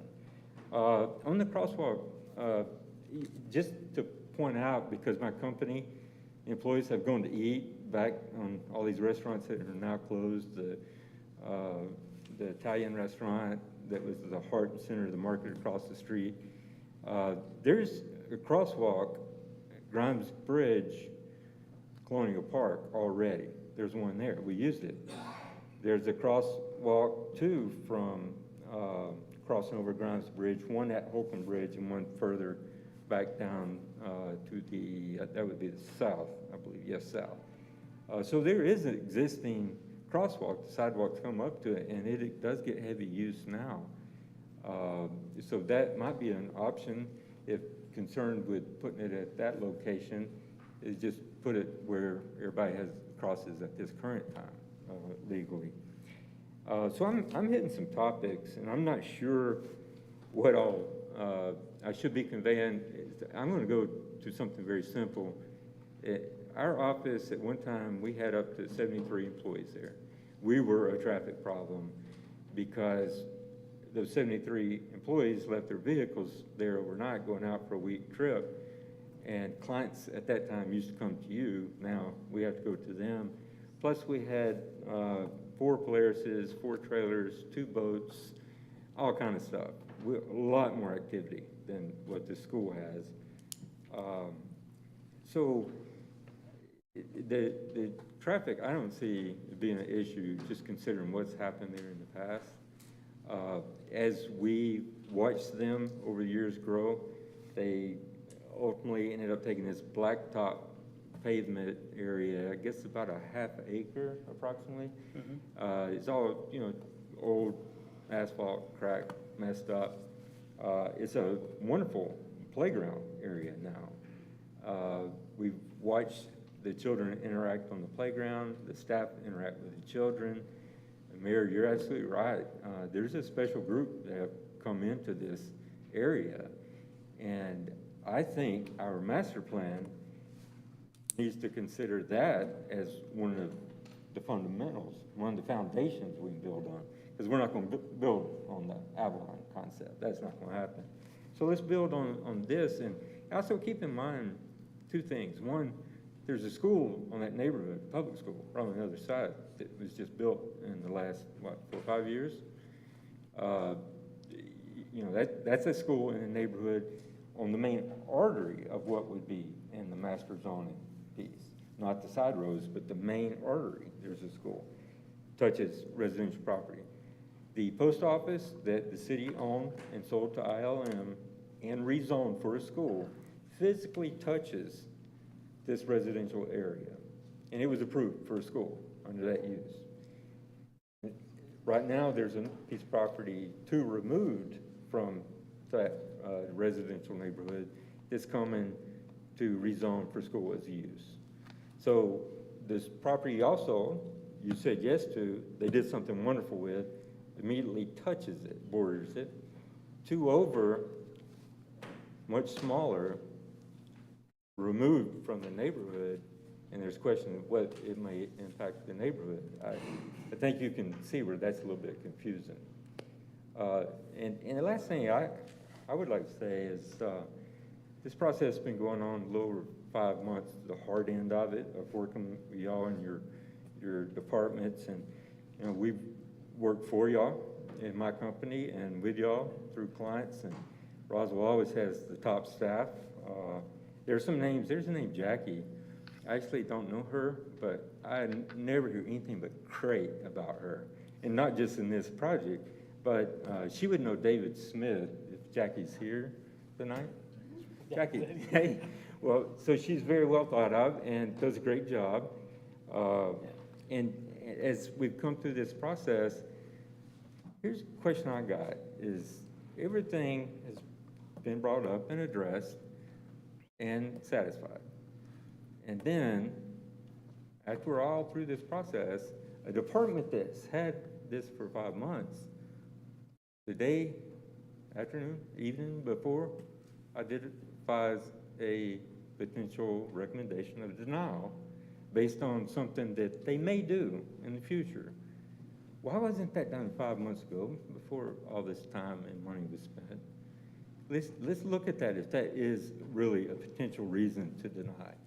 I don't think mayor and council should consider a recommendation to deny on something that may be considered in the future, a zoning matter. If it was on the master plan, then I would say it's on the master plan. That's for a reason. We stay with it. We commit to it. We go with it. But we don't have that. Thank you, Eric. I know there's a lot of other people that want to talk, so we've got limited amount of time. And the other 2 gentlemen with the app, would you like to address the matter? Yeah, Eric wants, Faik will cover some of the technical details. 100%. My name is Faik Saeed. I'm a Roswell resident for the Yes, past. sir. Welcome. Thank you. I moved to Roswell to be able to send my daughter to Elm Academy. I'm also a business owner in the city of Roswell, own a commercial real estate project that I. Just quickly on some of the technicals, I know you guys have a busy agenda. On this slide, what I did want to point out, if you see the current school, which is highlighted in red, that's off of Grimes Bridge. There's a crosswalk from Grimes Bridge from the school to the bank. And that is what, when we had met with the DOT, they had proved that. They said that would work. It meets all the site requirements, et cetera. Roswell DOT? That is correct. Thank you, sir. Yes. The other idea, which we had posed about 2-3 weeks back in an email, was just a question if we could bring it closer. Our initial proposal was kind of where the blue arrow looks like of the property in that area, but that was the site distance issue, so we put that back, and now we're saying kind of where it's a little bit straighter on the curve, the site distances look better to us, and we're just in discussions with them. But at a minimum, we do have approval for the other side on the Grimes Bridge Road. And we have also documented the site on both sides. We have sent pictures that standing there, you see all the way to the end on the both sides, and that all those details were sent about 2 weeks ago. But we'll wait to, obviously they know better than us. Slide always messes up. Just quickly, a couple of things that were asked for us during the process was to add a fire escape from the second floor, some landscape islands with the parking, a coverage like a little awning over the pickup drop-off, and then we had requested to be able to add a wrought iron fence, which is similar to what we have around the current building. I apologize that this just came over. This is just a quick rendering of the side where the fire escape would be. And this is on the other side. We would add a door at the first, on the bottom right, and have an awning there to make it easier for the kids to come out. And this is just to show a quick awning that is in the building across the street. We would follow that. So, and a sample of the fence. Really appreciate your time. Thank you, guys. It's been a pleasure working with the team. Everyone's been super professional. We really do appreciate it. I would definitely urge you to approve this. I think it's the team at Elm has shown that they want to help the community, help the neighborhood, and we would definitely thank you for your consideration. Well, you guys are super professional, and I'm serious. We really do appreciate what you have done for our community. Thank you. You've made a difference, and I really appreciate that. I will say to you, and I know council's going to weigh in this, or we're going to hear from other Roswell residents, that one of the things that most folks don't know, and I didn't know it when I was a resident, I didn't know it until I got elected, is that once an application is in the system, once you make a formal application, right, council and mayor are not able to talk to the applicant. So we're out of the communication until it comes formally here, and this is the only time where council and mayor is actually allowed to talk to the applicant. So one of the things that I would say to applicants, people thinking about putting an application in the future, is that my recommendation with this current council and mayor is to talk to the mayor and council before you put an application in. Because I think you'll get a lot of clarity and guidance, and you'll get a lot of things worked out that will help streamline the process before it actually gets into the city. Because once it gets into the city, you're really only talking to staff. And staff is great. And by the way, congratulations, Jackie. Have we given you congratulations on your promotion? Jackie is the new assistant. Did you do that, Willie, last time? I think it could be reiterated. Okay, Jackie is the new assistant community development director for the city of Roswell, long overdue. And you're right, Eric. She has an unbelievable reputation. She is a fantastic, fantastic professional for the city. Gentlemen, thank you, and I appreciate your time very much. I'm going to ask for other Roswell residents that would like to address this matter. Thank you, gentlemen. One at a time, and I'm going to call this young lady in the purple. Welcome, and let us know who you are and where you live in our city of Roswell. My name is Sue Dupart. I've lived in Roswell 34 years on Shadowwood Court off Grimes Bridge Road, back when Dan Altabelli was guiding the city in road improvements, and because of the traffic congestion between Provino, the late Provino's Restaurant at Holcomb Bridge, Colonial Park Drive, Maxwell Road, the low point where 1180, the stucco buildings are, have a low point with heavy rain, they get puddling, and Dan Altabelli was suggesting a 4-lane, all the way down to where we now have the roundabout. And I spoke out, and the city council listened to me, and I was hearing the history of Sway Branch being rezoned from residential, and look how long it's taken for us to get redevelopment on Sway Branch after that zoning issue was incorporated. When we had river parkways, because people in Jade Cove were concerned about habitat going in their subdivision, and we had 2 A&Ps across from each other, the joke was which one has more food stamps used. And we had a lot of decomposed commercial development. We lost the Kmart, a lot of things happened. And I think the big picture is you have to think of a grocery store aisle, and Grimes Bridge from Colonial Park to Maxwell Road is like 2 aisle entries. So Colonial Park literally sounds like a bunch of colonial buildings. Well, I talked to Jackie when Executive Park on Mansell Circle, that's the other end of the aisle. If you go all the way down Colonial Park, you approach Mansell Circle, which feeds off of Grimes Bridge Road. And that transitions after Charles Place and Maxwell changed names to a cul-de-sac to one side and a few homes to the right and Executive Park. The Executive Park is no longer white-collar executives, it's a used car lot. And then I'm flabbergasted, you're so impressed, Mayor, I don't think you looked, there's not really an English-speaking sign on that building. When you go to every private and public school in Roswell, you see signs. Mount Pisgah has school painted on the road nearby, their school. St. Bridges has a blinking light, and that's Alpharetta, but other schools, the primary school that teachers formed on Dogwood across from the Regal Nissan, they have their professional signs, and all the private schools, they have entries, no trucks allowed. I showed the director of transportation where an 18-wheeler was in the... I need you, put comments directly related to this rezoning. Yes, because I'm telling you the big picture of congestion. But I need comments related to this particular item, please. People get lost and go into residential, and it's a safety risk. They do not have sidewalks on Colonial Park Drive. The curb cuts for the office building aren't symmetrical. It's a zigzag. So if someone's delivering meals at lunch, in an office building, and they don't know there's a school existing there, they don't know there's car sales. Think of the people that see a car advertised at Executive Park and they come past the school. If those kids are crossing and they sweep around, or the Amazon vehicle turns right at the bank, and then you have a berm of trees, they start accelerating and they might hit the kids in the crosswalk. But there's no sidewalk on Colonial Park Drive. So those children, and Mr. Alfred's been in that building a long time. He's running out to the office. His back area of the building facing the shopping center, if you walk the property, you would notice a steep drop-off to the shopping center parking lot behind where the 18-wheelers are delivering, and they want to put a playground there.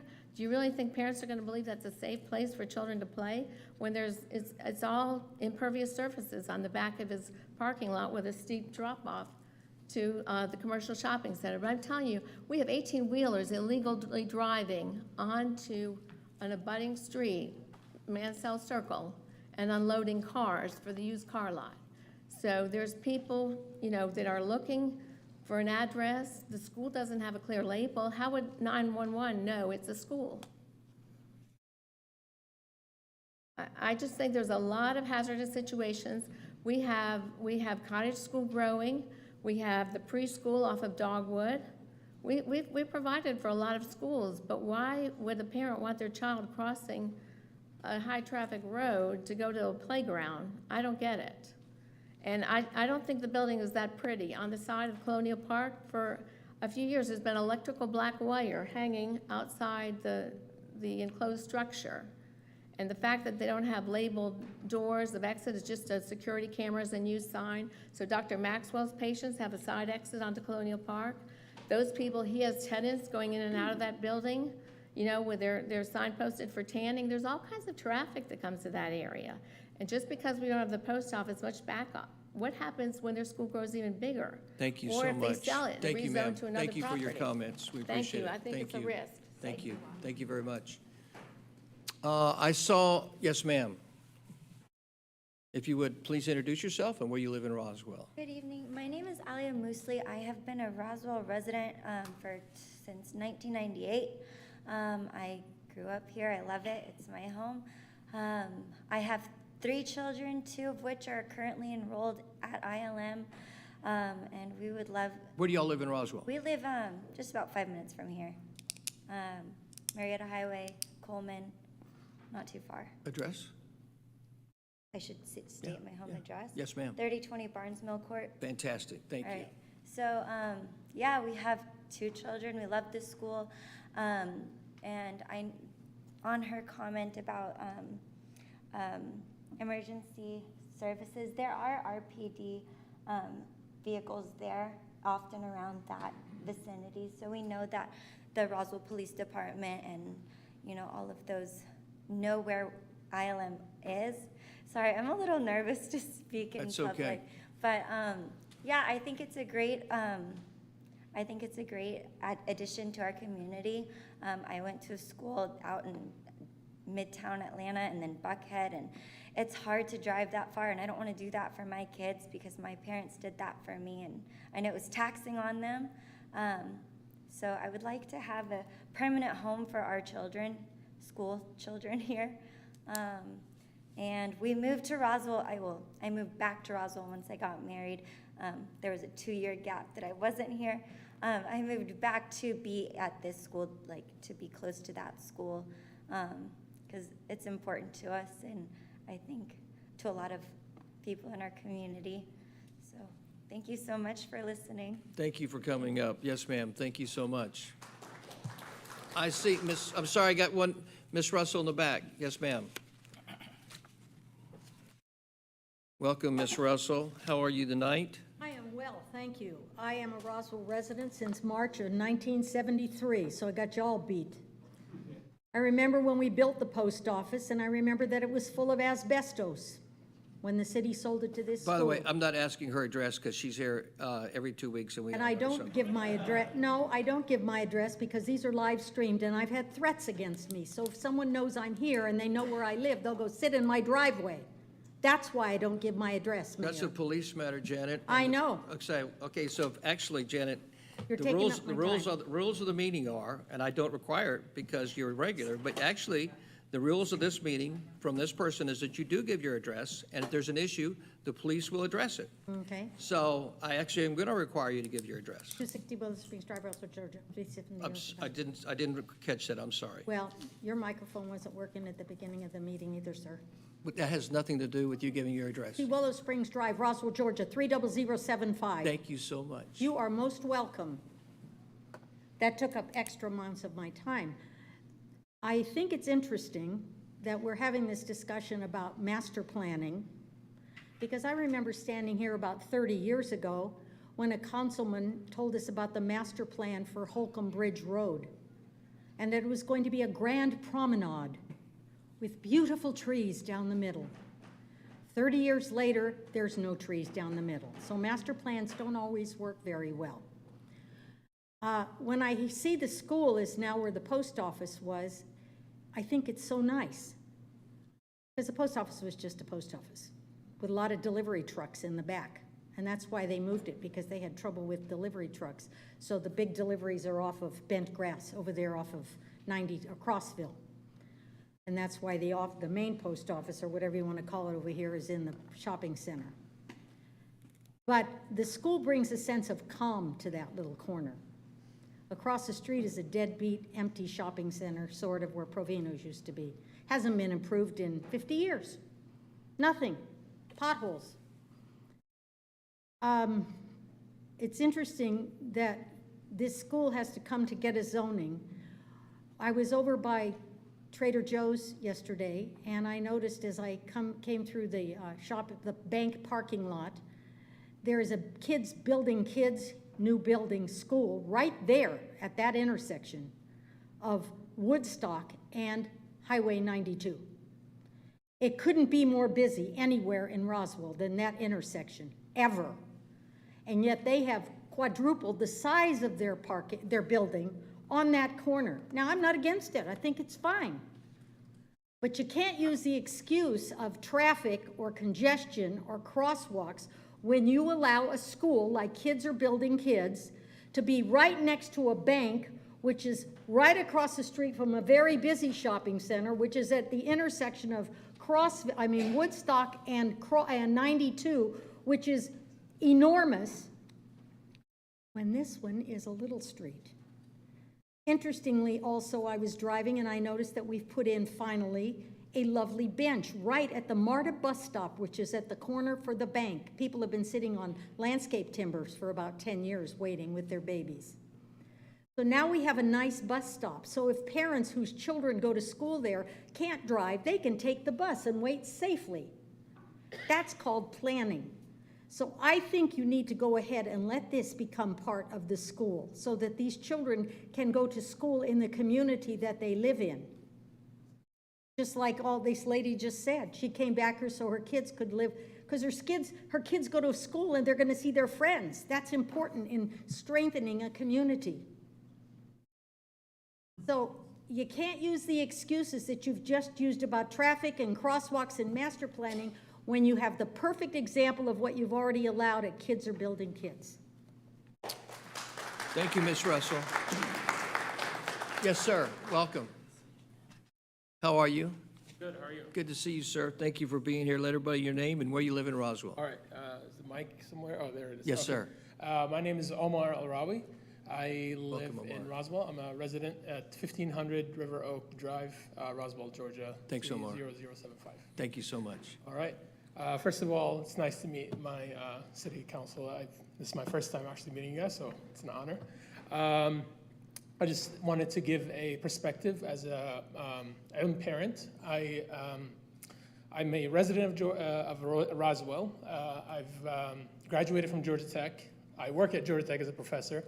And I have a startup that's in Roswell because I live in Roswell. And I find Roswell as an excellent place to raise my family because of Ilm Academy, actually. I've had a great opportunity this year to actually join the governance board and actually be part of the Ilm Academy. And I'm trying to take this opportunity to actually grow the school and help with in any way we can, because Roswell is our home, and we would like to grow, and our kids would grow. I have 4 kids who all go to Ilm, so we definitely need the space, and everybody comes to us and says, how can I get past the waiting list? And we can't do anything about that without the space. So I appreciate you guys considering this matter, and I hope we can resolve it in terms of the economical issues. I'm invested in Roswell, so I'll bring whatever investment I can into Roswell and make sure that it grows there. So thank you. Omar, thank you, sir. Other Roswell residents that would like to address the matter? Yes, ma'am. Sorry.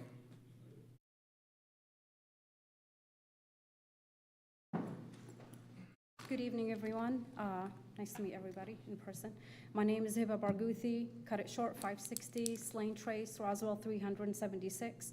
I find it interesting that the main topic is a master plan that we've never heard of before, and then the issue of the school is the sidewalk that I think would be a good idea if we did maybe a sidewalk that would be above the cars or the street, like the Peachtree Corner sidewalk. Maybe that would be an idea to do. Another thing is about the traffic. I drive down Grimm's Bridge Road every single day, morning and night, and we get stuck in the traffic for the Swift School and the Cottage School. And honestly, it's less traffic to get to Elm. So Elm is not causing any traffic whatsoever.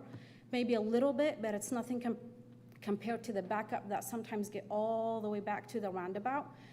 In comparison to those schools. I also find it interesting that one of the speakers compared the Cottage School that was built since 1985 to Elm when it was only built in 2010.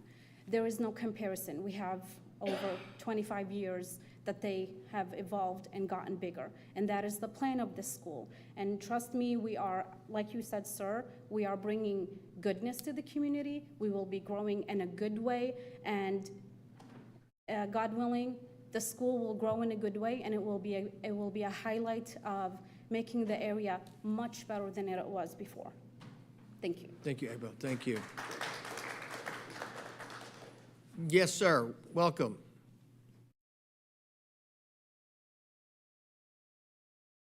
Nice to see you tonight. Same.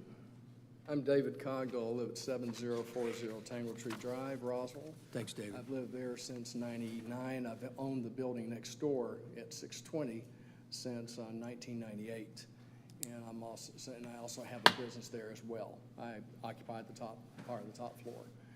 So I have a few concerns. First off, great neighbors, have no problem with them. They've been there for years now. But last meeting we were here, there were really 3 reasons why this was denied. It wasn't just economic development. It was also because of alcohol being sold within the parameters, and that hasn't been addressed at all. I don't know what was done with that. And then also safety. So those are the 3 major issues that was denied. I have concerns because my bottom floor is occupied by a psychology group. And I've even had to turn my alarm system, I'm talking about my test, off so it doesn't disturb their patients. So when we originally saw the original site plan, they had a playground in the front yard, and then last we heard, I think that's been taken away, but now they're putting a fence back up front, which makes me wonder if the playground's coming back. The second thing is the entrance to their building used to be on the other side. Now they're talking about on the same side as my building, which concerns me about my clients below. And then, so I think there's concern just about existing, how it's going to affect us. And I'm sorry to be, more concerned about that. And also, this is a business park, has been a business park ever since I bought into it. I didn't buy into the plan that was going to change the zoning of it. If you're doing it now and they continue to grow and continue to grow and continue to grow, it's got to go somewhere. It's not going to be just that one building, so we have to be thinking about that as well. Safety issues we were talking about, we've witnessed close accidents right outside there anyway. So be aware of that. The crosswalk you're talking about, if it's put on the Grimes Bridge Road side, that is exceptionally busy. And I think they were trying to get away from that, but then the one they had in the site plan just a minute ago for the first time drawn in by hand is my border of my property. So you're going to have a lot of noise with people letting people off and also crossing the sidewalks. If they do the crosswalk there, as was mentioned earlier, there is not a sidewalk on the other side. So I don't know how they're going to get from where the crosswalk ends and there without putting sidewalks in. So I just want to be thinking about this long term. I agree with them. A master plan that hasn't been determined yet, I don't know how that is used in this particular issue. But the old master plan, that this being a business park, this does apply to that. It's going to change how it's looked. If somebody mentioned like a sidewalk going over the street, that's going to affect that's going to affect all the businesses going down. So be aware of how it affects all of us, not just this. So I think that was it. Thank you, David, very much. Thank you, sir. Yes, sir.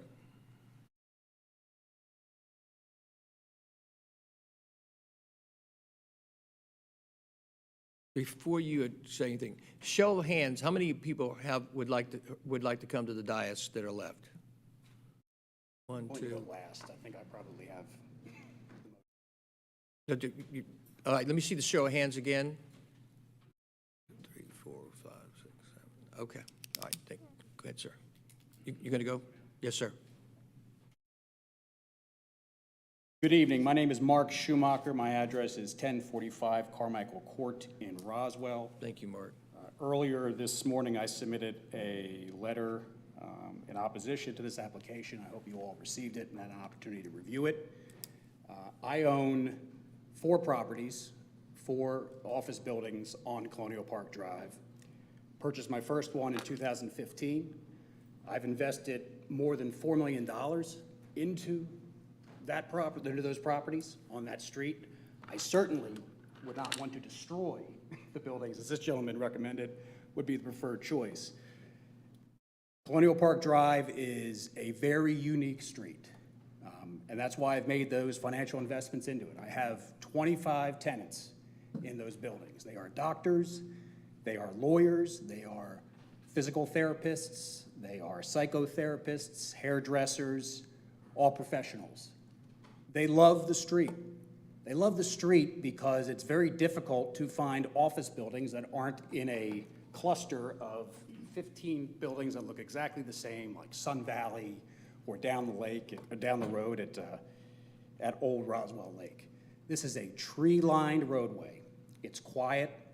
The tenants love it. I'm there probably 4 or 5 times a week, meeting with them, maintaining the properties.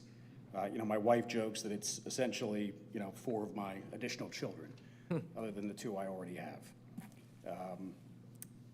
My experience has been a challenge with the school where it's located, to be blunt. The properties that I own are directly adjacent to the school. It's 625 Colonial Park Drive, 615 Colonial Park Drive, 595, and 555.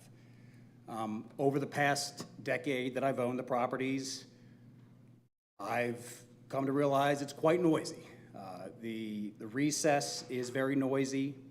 The after-school activities are very noisy. I have balls flying over onto the property, striking my building, breaking windows, unaccompanied children running into the parking lot to go ahead and get the balls. It has impacted the tenants I can put certainly in the building that's directly next to the school. The tenants can't deal with the noise at recess. They're not the type of tenants, they're psychotherapists. They need quiet, relative professionalism. They are concerned about almost hitting a child in the parking lot, running out of it unaccompanied. Those are challenges that I've dealt with, and I've tried to work with the school on that to address those issues. But I came to that situation with that building. The school was there. I knew it. I knew I had to work with it. But when I made these additional investments in the property, I did it along that street because it's an office park. There are no other buildings that are on that street that are not zoned for office park. The school is on Grimes Bridge Road. The bank is on Holcomb Bridge Road. Those are not part of Colonial Park Drive. Colonial Park Drive is an office park. It's made for professionals. I am deeply concerned about, now I see where the new crosswalk would be, which is directly into my property. There's no sidewalk there. There is the curve there. It's as if they're bending over backwards to try to add additional space. I'm certainly cognizant of that, and I'm sympathetic to their need to grow and have more space. But I think we need to look at what cost. And quite frankly, there are more considerations than just what's best for the school. It's what's best for that street, it's what's best for the area. There are delivery trucks that come along that street. There are tenants that come along that street. It is a congested street. It is very congested during the mornings. It's very congested during the evenings. Trying to make turns off of there onto Grimes Bridge Road has traffic backing up. The thought of children running back and forth along that street, across that street with no sidewalk, I hearken back to what I've experienced in my own parking lot and close instances there.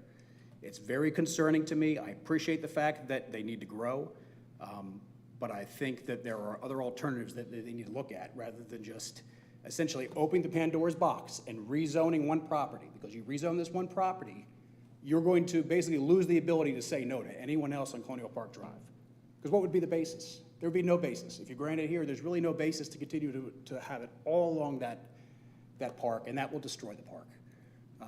You're going to have everyone mixed commercial residents. You're going to lose the buffer that serves from the shopping center and to the residential areas that are behind it. Thank you, Mark. I appreciate your comments, and I appreciate your service on the BZA. Yes. And thank you for your continued investment in Roswell and how you serve the city as a very active real estate and a business owner. Thank you, sir. Thank you. Mr. Long.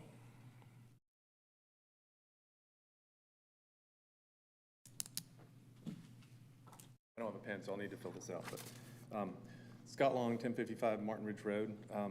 Thank you, Scott. My question is just about the actual zoning category. It looks like the request is for CX. And I think it was 2020, about 4 years ago, the mayor and council, even though it was a very divided mayor and council, they unanimously passed a resolution that CX requires 50%, and the term they used was, or 51%, and the term they used was commercial/retail. I think the wording y'all are using on Tuesday is a more appropriate wording. So one question is, does this rule that this property must be used, if it's rezoned to CX, must be 51% commercial/retail? Would this use comply with that, or would they have to ask for a variance? If it would comply, I think we should definitely approve it, because this is actually literally the CX, commercial mixed use character area, if I'm not mistaken. So it seems like a perfectly appropriate use as a zoning category. Anyway, if that CX rule, 51% rule, does pose a problem for them, their parcel across the street is Civic, and maybe the right way approach is to rezone for Civic, in which case also I think it would be a good idea to approve.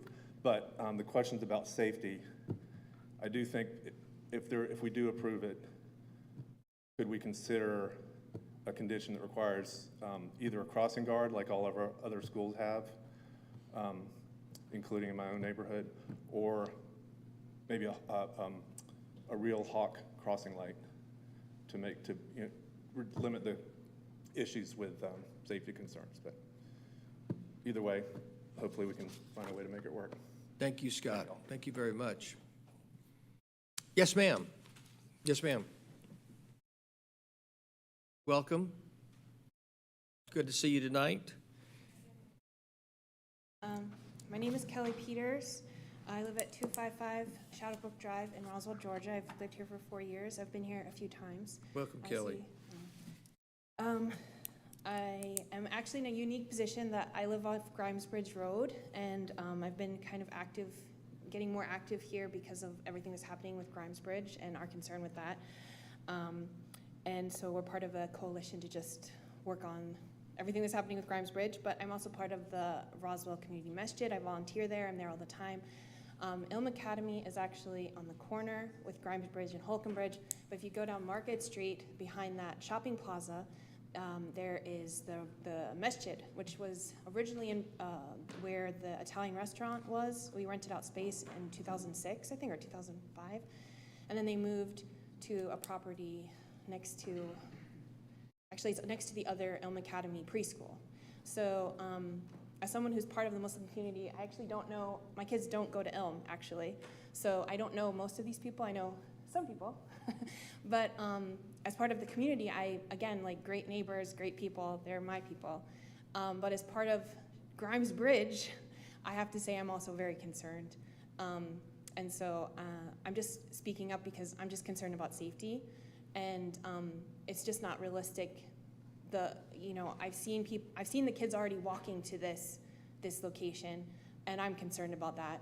I know that they come to the masjid on Fridays and after school, and then sometimes in the summers or during Ramadan or Holy Month, they'll go back and forth on a dark street. And I think there just needs to be more planning or more interaction. And I love to see the interaction between our community and the council, and I think that needs to keep going. But as someone who lives on Grimes Bridge, I'm just really concerned because I feel like, I've brought this up to the masjid because I'm not part of Ilm Academy, but and I've said, like, could we have someone talk about, that as it regards to them crossing the road at least. And now I'm going to see more of those kids going down Colonial Drive or behind the school with no sidewalk, and I know I saw Dr. Palmer here, like he employs his own crossing guard, like he pays somebody, and there's like they've already pointed out, there's 2 other schools on Grimes Bridge. I think schools are great. I think having Ilm Academy as part of the community is great. So but as it stands, I just don't see how this is going to make kids safer, and it might make them more unsafe. And God forbid something happens, a driver is going to change so many lives. I can't even imagine. I don't want that happening in my community. But again, I love having Ilm Academy there. They're part of, again, the greater Roswell Community Masjid area, and unfortunately, some people in our community will say, like, it's a matter of time before something happens because somebody something unfortunate happens because of this situation. So I think that if the plans could somehow incorporate more safety things, I think it's great, and I think it's a great school, great people. But like I said, maybe they could take the cottage school or the Swift school, especially the cottage school. Like I said, Dr. Palmer, he employs his own crossing guard, and having some sort of safety. I don't know how that would work with the plans that are there. But again, I speak as someone who's conflicted and doesn't want to make any enemies on either side, but also just, wants everyone to be taken care of. But I love to see the community grow here in Roswell, and just love being part of it, and, both sides. So very happy to be here. Thank you, Kelly. I think you should think about becoming mayor, trying to make enemies on either side. Just come on, take my spot. Thank you so much, Kelly.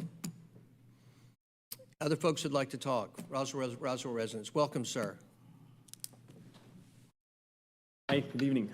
My name is Mohammed Lawadi. My address is 550 Slane Trace, 376. Welcome, Mohammed. Hi. Thank you so much, all of you, for listening to this proposition today. I'm a physician. My wife is an ER pharmacist, and we moved to Roswell solely to be close to Elm Academy when we moved here this year. And I've watched my 2 young children flourish there. I love how orderly the school is as we do drop off and pick up. And I, as a medical professional, know that there's always things we have to work through. I think children playing around is not the most distracting thing for, and my wife is an ER pharmacist, and that's one of the most difficult places to work, but she takes wonderful care of her patients. I have a stiff neck because my children are climbing on my back, so there's a lot, we take to make sure we give our children, a good experience, that they're playing, they're experiencing the world. And I hear everyone's concerns. I hear that there are changes that need to be made in Roswell, changes people would like to make, and a change that's being proposed. I absolutely have concerns about the safety of our children. I think no one here has anything but concern for the safety of our children, and it can be such a strong emotional response to hearing car accident, car versus pedestrian, car crash, however you want to put it. I can't imagine my child and a car. However, we're talking here about zoning. We're not talking about the final plans for safety. I just think the move to improving the area and allowing more room for the growth of our children would be a good move for the city. So thank you so much. Thank you, sir. Thank you, Mohammed, very much. Appreciate you. Are there other? Yes, sir. Welcome. Good evening. Glad to have you tonight. Thanks for coming. My name is Shah Ali Sharif. Could you say that again? Ali Sharif. Ali Sharif. Yeah. Welcome, sir. Thank you. And I've been a resident of Georgia for 10 years. We used to live in Buckhead, but when we had our first child, we evaluated where we wanted to go in regards for a private school that we were looking for. And we chose Roswell because one of the big reasons been Elm Academy. And I have 3 boys. All of them have gone to Elm. We loved it here. There was no safety concerns. I understand the traffic and all. It's always a challenge, but all my 3 boys have gone there, and there have been no safety concerns. Do you live in Roswell, Mr. Sharif? I do. Thank you. What's your address, sir? 230 Bluff Oak Drive, Roswell. Thanks, Mr. Sharif. Thank you. So I'm just here to say it's a school that listens. Again, my 3 kids have been there. They're very receptive. They're very open to suggestions, and I think they always consider parents' concerns. All parents are concerned about their kids, the safety and all. I think they have done an excellent job. Their track record shows that, and I'm here to support that. I hope you guys would seriously consider that. I don't understand all the technical details of it, certainly, but in terms of my experience with them, it has been a great experience, and I hope certainly you'll help this school grow. There's certainly a need for that. A lot of my friends, myself included, would love for the school to have the additional space. So certainly hope you guys can help with that. Thank you, Mr. Sharif. Thank you, sir. Thank you for coming. Yes, sir. In the back.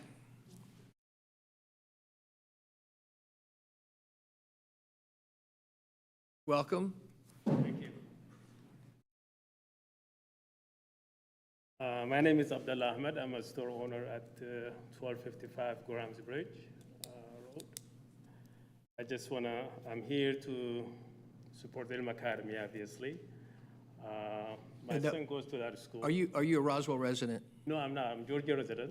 So I'm kind of limiting the conversation at this time. The Roswell residents are the applicants. So thank you, sir. At this time, thank you for coming up. Are there other Roswell residents that would like to address this matter? Yes, ma'am.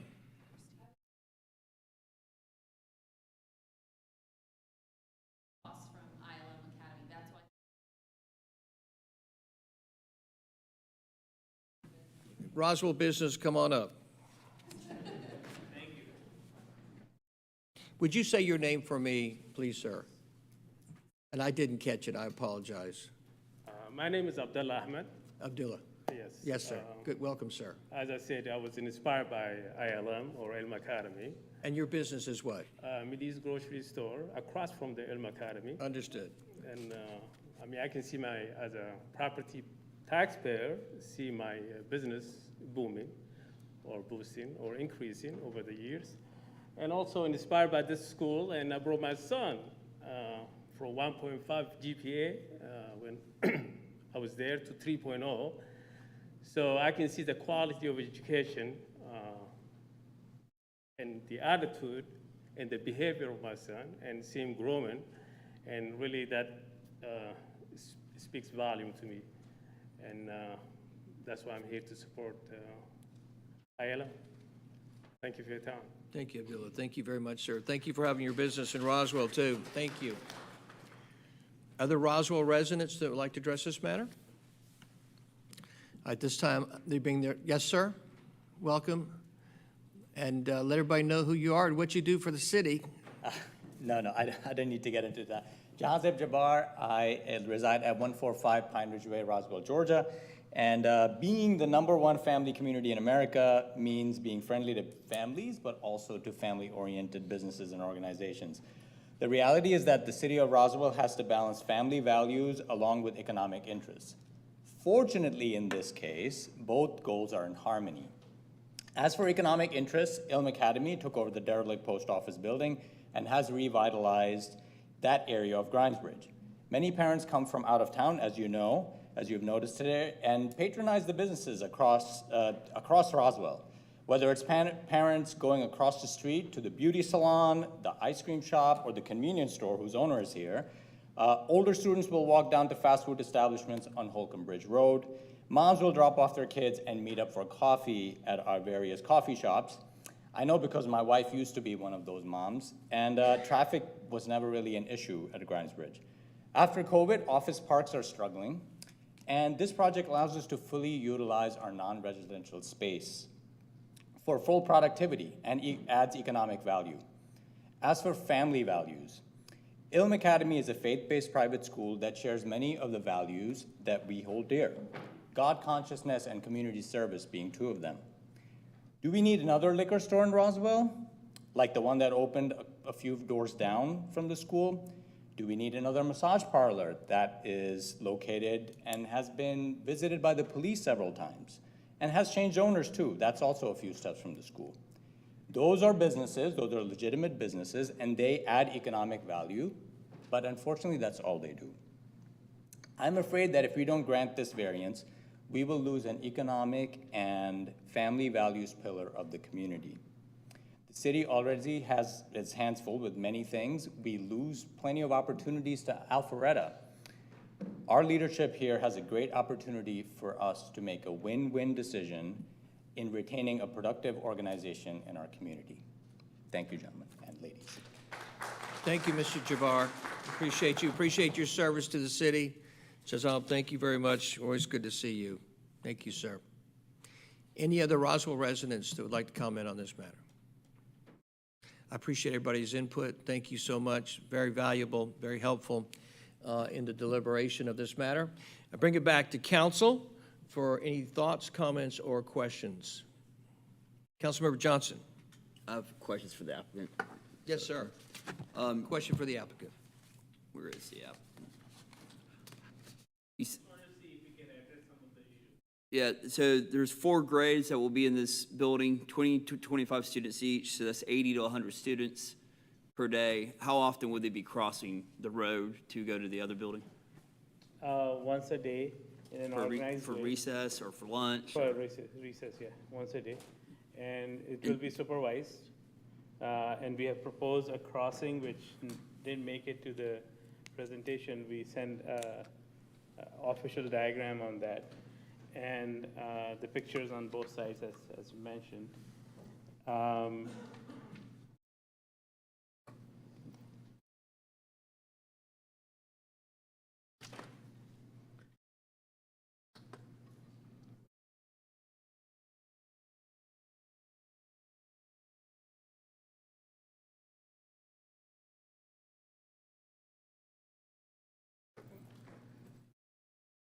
Building, the idea is not to cross on our neighbor's property, but directly onto the Elm. There is a sidewalk on this side of the building. We would need to add a ramp and et cetera, and coming into our fence with the gate is right here. This was a proposal to the DOT. With the kids crossing, I assume the grades eat lunch at a different time, or would they all cross at once? There are different times, and the teachers are with them. The staff, their staff supervised, we have security. The kids would be personnel. crossing, there would be 4 different times that the kids would be crossing the road, correct? 4 different groups, yeah. Yeah. And then this is a question for either David or Jackie. One of the residents mentioned the alcohol, but I know in our legal meeting that was addressed. Do you mind addressing that? So the measurement that was discussed was from a liquor store previously, and that is basically a straight line from the front door to the school property. What is currently in the shopping center behind is consumption on the premises. From there, you go to the front door to the nearest public sidewalk, which is on 92. Then you go down that sidewalk to Grimes Bridge, then you come back, and then back down Colonial Park. So that is well out of the zone. David, any other questions, sir? No. Thank you. No, sir. Oh, Councilmember Hills. Thank you, Mayor. This is one of those applications that is really difficult for me. I've told people this is one of the most difficult jobs for me because I'm customer service oriented. I want to talk about the master plan that's been brought up a couple of times tonight. I'm in my 2nd year and 4 months of this job, and I have learned more than I did in my previous 52 or 51 and a half years. But a lot of new words. We worked diligently when this mayor, Wilson, and Councilmember Morthland, alongside previously current Councilmember Hall, on master planning different segments of this city. I can't believe, and no offense, it's okay, I've been a regular resident too, but the folks in here haven't heard about that because the press crucified us over that. We had residents going after us, and I find that insane because we're looking at improving the quality of life, the commercial development, and the opportunities that our visitors and our residents can enjoy. So we do meet, we do talk. We had charrettes out the wazoo talking about this corridor in particular. So I'm not ashamed of it. We spent money on it. That's how you move ahead. This is not an indictment on Ilm or anybody else, but just that we have done a lot of homework, and a lot of those became not very fruitful in the moment. In those conversations, we were talking about what if we had an entertainment district? No, we're not putting in an Avalon over there, but we have been looking at certain things like sports arenas, and lo and behold, we've got one coming. Whether anybody in here wants it or not, it's coming, and it's going to be a huge benefit to this city. And when we look at that, we've got 4 or 5 different places in mind. Some are sweeter than others where that could be. It's not signed yet, but it will be. And looking at what we have an opportunity to do on our big corridors like this, I have to get out of the fields, which is talking about safety and what if somebody gets hit and is there a sidewalk and, you know, all that. I have to get out of the fields and start looking at this from the facts. And with all due respect to all sides, and I have friends in here that are big hitters at RSM, Rashid, I'm sorry, Roswell Community Majid. So with my sincere care, I have to look at this and say, if no school was in that corridor right now, would I change that zoning knowing what is potentially coming for our taxpayers, for our residents? And my answer would be no.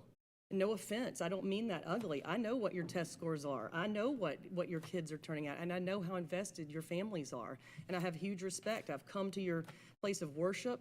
I've eaten with some of your neighbors, and so it's not an indictment at all. I have to look at that from a perspective of, am I representing the Roswell residents? And this doesn't make sense to me where it is. I understand that you've got other pieces of property there where you're educating young people and certainly worshiping, and I don't want to take away from that or anything that Mayor Wilson has already said, but I'm not going to apologize for doing what I think that is right by my conscience and residents, and it's, again, no indictment on your character, on your faith, and on what you're attempting to do, which you're successfully doing.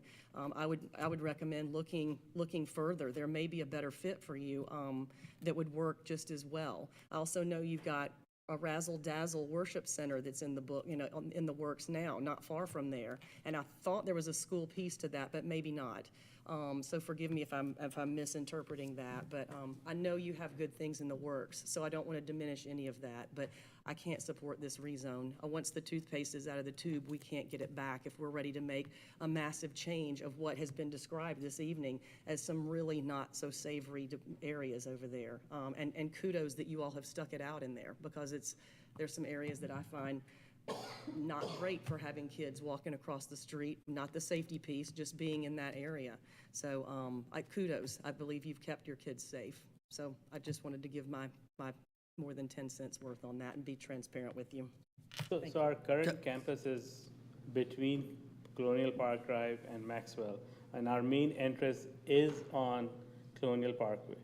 So the building that we are proposing is right across our main entrance, and that's where everyone comes in. We don't have an entrance based on the fire department's recommendation. The main entrance on the Grimes Bridge, we don't ever use it. It's locked down in there. So we exist on that same street that we are asking for rezoning. I understand. Thanks. Lee, you didn't have a question for the applicant, did you? I don't believe so. Okay, no, I was thanks. just stating Yeah, my thanks. thoughts. All right, other comments, thoughts, or questions from Councilmember Beeson? I think I'm probably going to be able to make enemies with everyone in the room, so get ready, because it's a feat to be appreciated. Don't do it, Sarah, don't do it. So I'll go ahead and start off with the economic development recommendation for denial. I disagree with that. CX rezoning jibes with the future redevelopment uses. If they want to redevelop that area for master planning or otherwise, it matches the character area, which is commercial mixed use. So therefore, that would actually begin that entire process. If ILM, do you prefer ILM or ELM? Elm is Elm. Yeah, So if Elm at some point in time outgrows your footprint and you decide to move elsewhere, it's already rezoned within those future uses, and that jives with our comp plan. So I'm starting it off with staff. I hear the folks who are operating and own the surrounding office park and have offices in that area. I understand how it could impact their operations, and their concerns are with the lack of sidewalks as well for being able to move children. So now I'll move to the applicant in terms of folks that I upset. I would be supportive of this rezoning, however, only under the conditions to keep kids away from Grimes Bridge Road, because that is obviously the path of least resistance, is to be able to move kids quickly across that roadway. However, the only way that I can envision doing this is not only the addition of the crosswalk that you have agreed to, but also, as Mr. Long had recommended, the addition of a crosswalk hawk signal, which is where if you hit a button, it would hawk. That immediately turns a stoplight on for everybody coming, as well as, to the point that was made by the business owner surrounding, the addition of a sidewalk on that far side of the school connecting into the existing Grimes Bridge Road. I know that that was a requirement from some of the other schools as they began to redevelop. Every time they redeveloped, they were required to put in sidewalk segments, unless the city of Roswell had a redevelopment planned in that area. Colonial Park Drive is not on one of our major plans at this point in time for redevelopment in terms of roadways or roadway design. So I would be supportive of this rezoning with the conditions that with the school paying for the additional crosswalk, the hawk signal, as well as the sidewalk extension. I'm not sure where the rest of mayor and council sit, though. Thank you, Sarah. Actually, DOT had recommended. Mr. rock Applicant, sorry, she didn't ask a question, so. sorry. Sorry, it's their turn. Forgive me. Thank you, Sarah. Other thoughts, comments, questions? Councilmember Hall. Thank you, and thank you, everybody, for your comments and sincere thoughts. I basically look at this, and I concur with a lot of what Mr. Schumacher said. Colonial Park Drive is an office street. The post office was retrofitted on Grimes Bridge Road, and it was retrofitted for the use of the school. And that basically is Grimes Bridge Road. The rest of Colonial Park is Office Park. And I can't support this as much as I would love to see your growth. And I do want to see your growth. I think you're a very, very valuable addition to our community. I just don't think this is the right place for a lot of the reasons that we heard, the health, safety, welfare, and basically the intent of the businesses that are in the offices on Colonial Park Drive. So I will not be supporting this evening. Thank you, Councilmember Hall. Other thoughts, comments, or questions? Councilmember Sells. Thank you. You know, I have a predisposition to love schools, but I know that you're just seeing this, Mr. Littlefield, but I mean, is this a possible working solution, even as Councilmember Beeson is pointing out? I mean, if we're going to vote on this tonight, we need to have some idea of whether or not this is even in the realm of possibility. Ellen, can you be a little, what are you asking, sir? I'm speaking specifically of the crosswalk we're looking at right at this moment. Our traffic engineer looked at this. He had concerns that it would not work. Now, we did just see the new alignment of the crosswalk, so we have not looked at it at that location. His recommendation was that, like Sarah said, that it would absolutely need to have a hawk signal there. And what would that mean? Thank you, Jeff. What would that mean to the traffic on that street? If they're crossing, what did you say, four times a day each way? During peak hour, I'd have to get the traffic counts out there. I mean, I can't imagine that it's that heavy during peak hour, so I think it's far enough away from Grimes Bridge that it would be okay. It should be 300 feet before, I don't even think it's signalized there, so.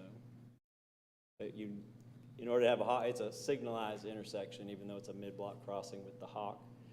It needs to be 300 feet, I believe, from another intersection. Fair to say, it's not been fully vetted. No, sir. Right. No, sir. Okay. Thank you. Alan, anything else, sir? All right. Willie, any questions, thoughts, or comments? Nothing? Okay.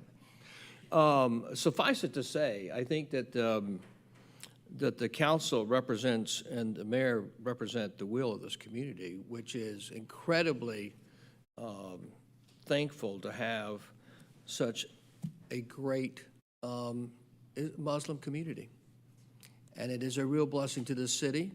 My personal thanks for all of you, because you probably noticed this city has entertained the faiths of Muslims, Jews, and Christians, and done it together.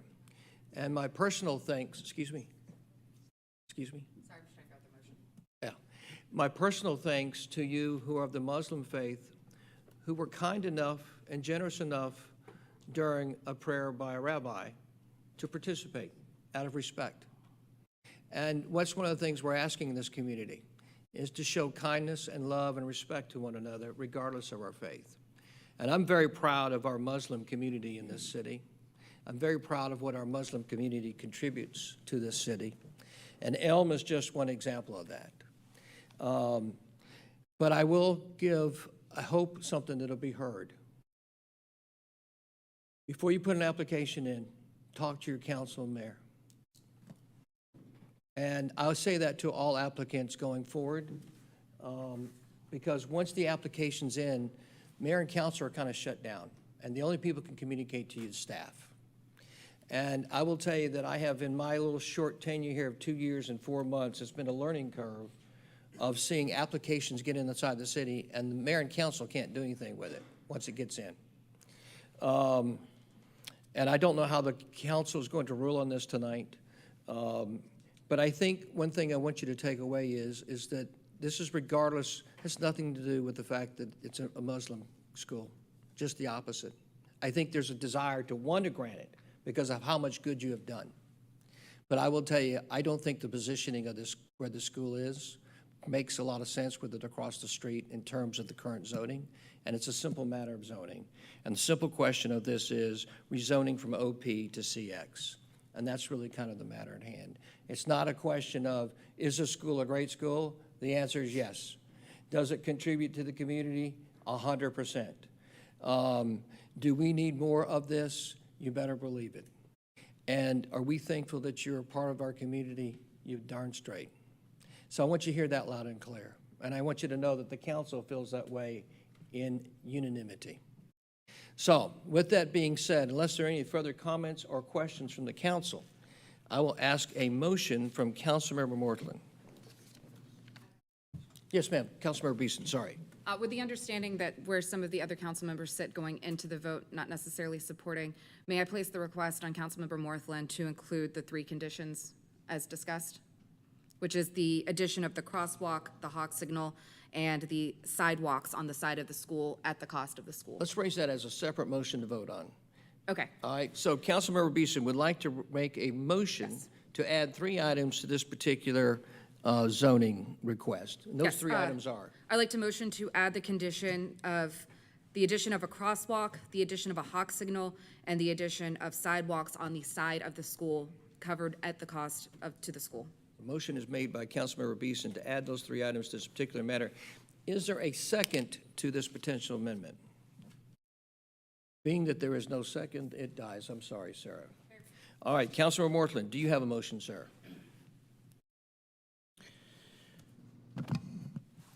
Yes, sir. Due to the health, safety, welfare, coupled with economic development, future planning discussions that we've had tonight, motion to deny RZ 2023-5106-630 Colonial Park Drive, rezoning from OP Office Park to CX Commercial Mixed Use. There's been a motion made by Councilmember Morthland to deny the current motion from rezoning from OP to CX on this particular matter at hand. Is there a second to the denial of the motion? Second. Seconded from Councilmember Hills. All in favor of the denial of this matter at hand, please raise your hands. Let the record show there are 5. All opposed, please raise your hands. Let the record show there's 1. The motion is denied 5-1. Thank you very much. Thank you. Councilmember Morthland, would you read the next item underneath the Community Development Department, please, sir? Yes, sir. Item number 7, RZ 2024-0598-710 Grimes Bridge Road, the Cottage School, presented by Angela Rambo. Thank you, Councilmember Morthland. Welcome, Angela.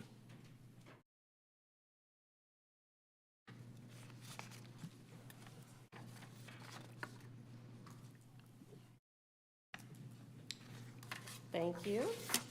Once again, we have a rezoning request before council. This is, as stated, at 710 Grimes Bridge Road for the Cottage School.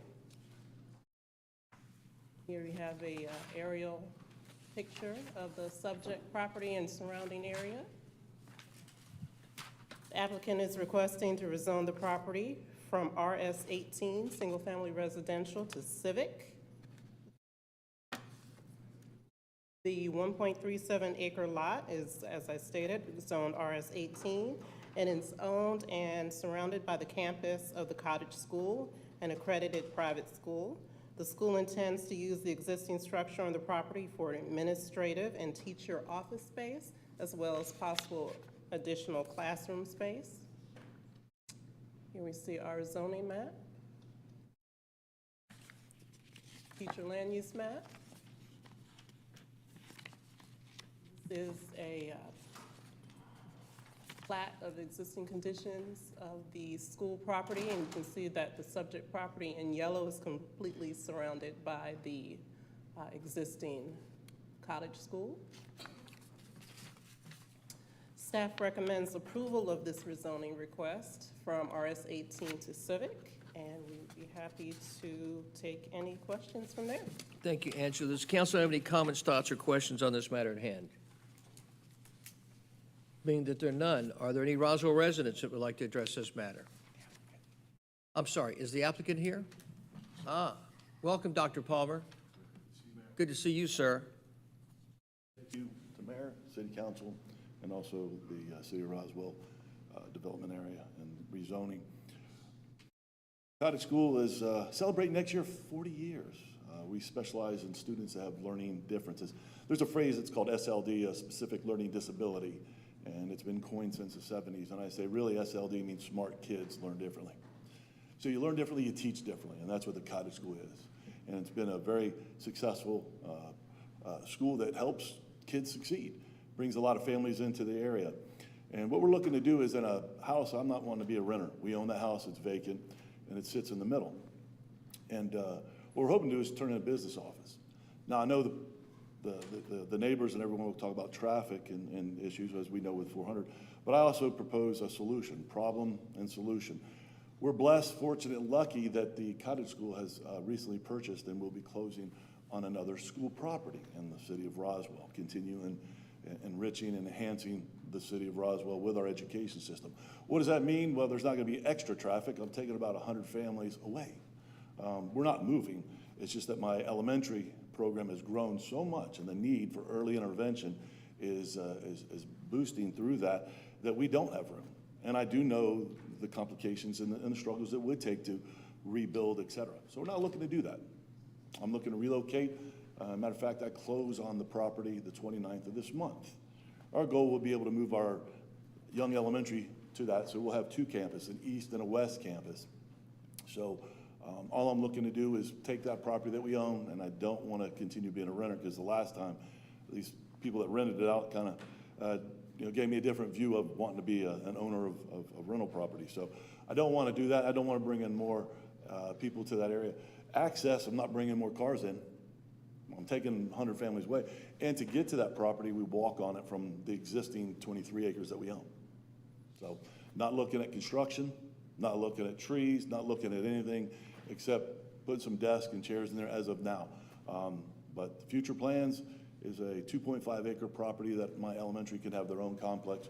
So we will move forward and have a elementary property off of Grimes Bridge and continue to service our middle and high school. Will that grow anymore? No. Because if you understand our special ed program, it's under 10 students. So when I look at my middle and elementary, I can't grow anymore. So we continue to enhance and service, and that's all I'm looking to do. Dr. Palmer, just speaking for me, I can't speak highly enough of the Cottage School. I am not going to recuse myself of Jack, but I am a contributor to the Cottage School, and I recommend it to others because it's a fantastic place of learning, and it does fantastic work for our community and for a lot of people, like you said, who come outside of our community because of how special the Cottage School is. Thank you for your unbelievable work and the work of your staff for what you do for so many families. Thanks, sir. So it's a simple matter at hand. Does council have any thoughts, comments, or questions on this matter? Councilmember Hall. Clarifying question. So the Cottage School already owns the properties that are labeled as 720 and 700? All right, thank you. Yeah, and Christine, upon that question, do you want to just this piece of property is enclosed inside of the current Cottage School property. It's just a single-family dwelling, as you said, that you're going to turn into an office, correct? Yes. It's not going to impact traffic whatsoever, correct? Correct. Any other thoughts, comments, or questions from council? Thank you. Are there Roswell residents that would like to address this matter? Thank you very much. I appreciate it. Back to council. Any final thoughts, comments, or questions? Councilmember Morthland, would you like to make a motion, sir? Sir. For item number 7, motion to approve RZ 2024059 710 Grimes Bridge Road, the Cottage School. Thank you, Will. Do I have a second? Seconded by Councilmember Johnson. All those in favor of passing this motion, please raise your hands. Let the record state that the motion passes unanimously. Congratulations. Thank you, sir. The next item on the agenda is under transportation. Councilmember David Johnson, would you please read that item? This is a motion for approval for the mayor and/or city administrator to authorize execution of a task order in an amount not to exceed $112,527.00 with the city's on-call consultant MV5 for the design of the Jones Road sidewalk project. Thank you very much, Councilmember Johnson. I believe Director Littlefield will be presenting the item. There he is. Welcome, sir. Thank you, Mayor and Council.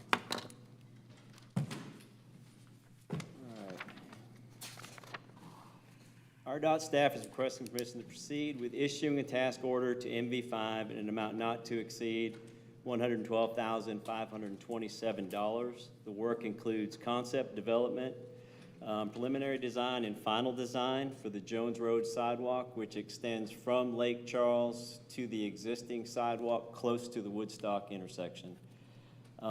As you remember, back last year, or actually earlier this year, we replaced 2 RFBs, one at Shallowford and then another set at Lake Charles to accommodate crossings.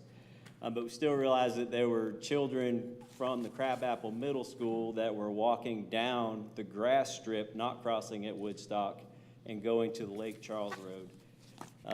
So this project will construct a new 5 to 6 foot sidewalk, 6 feet in most areas, or a few areas will shrink it to 5 feet just to go around obstacles.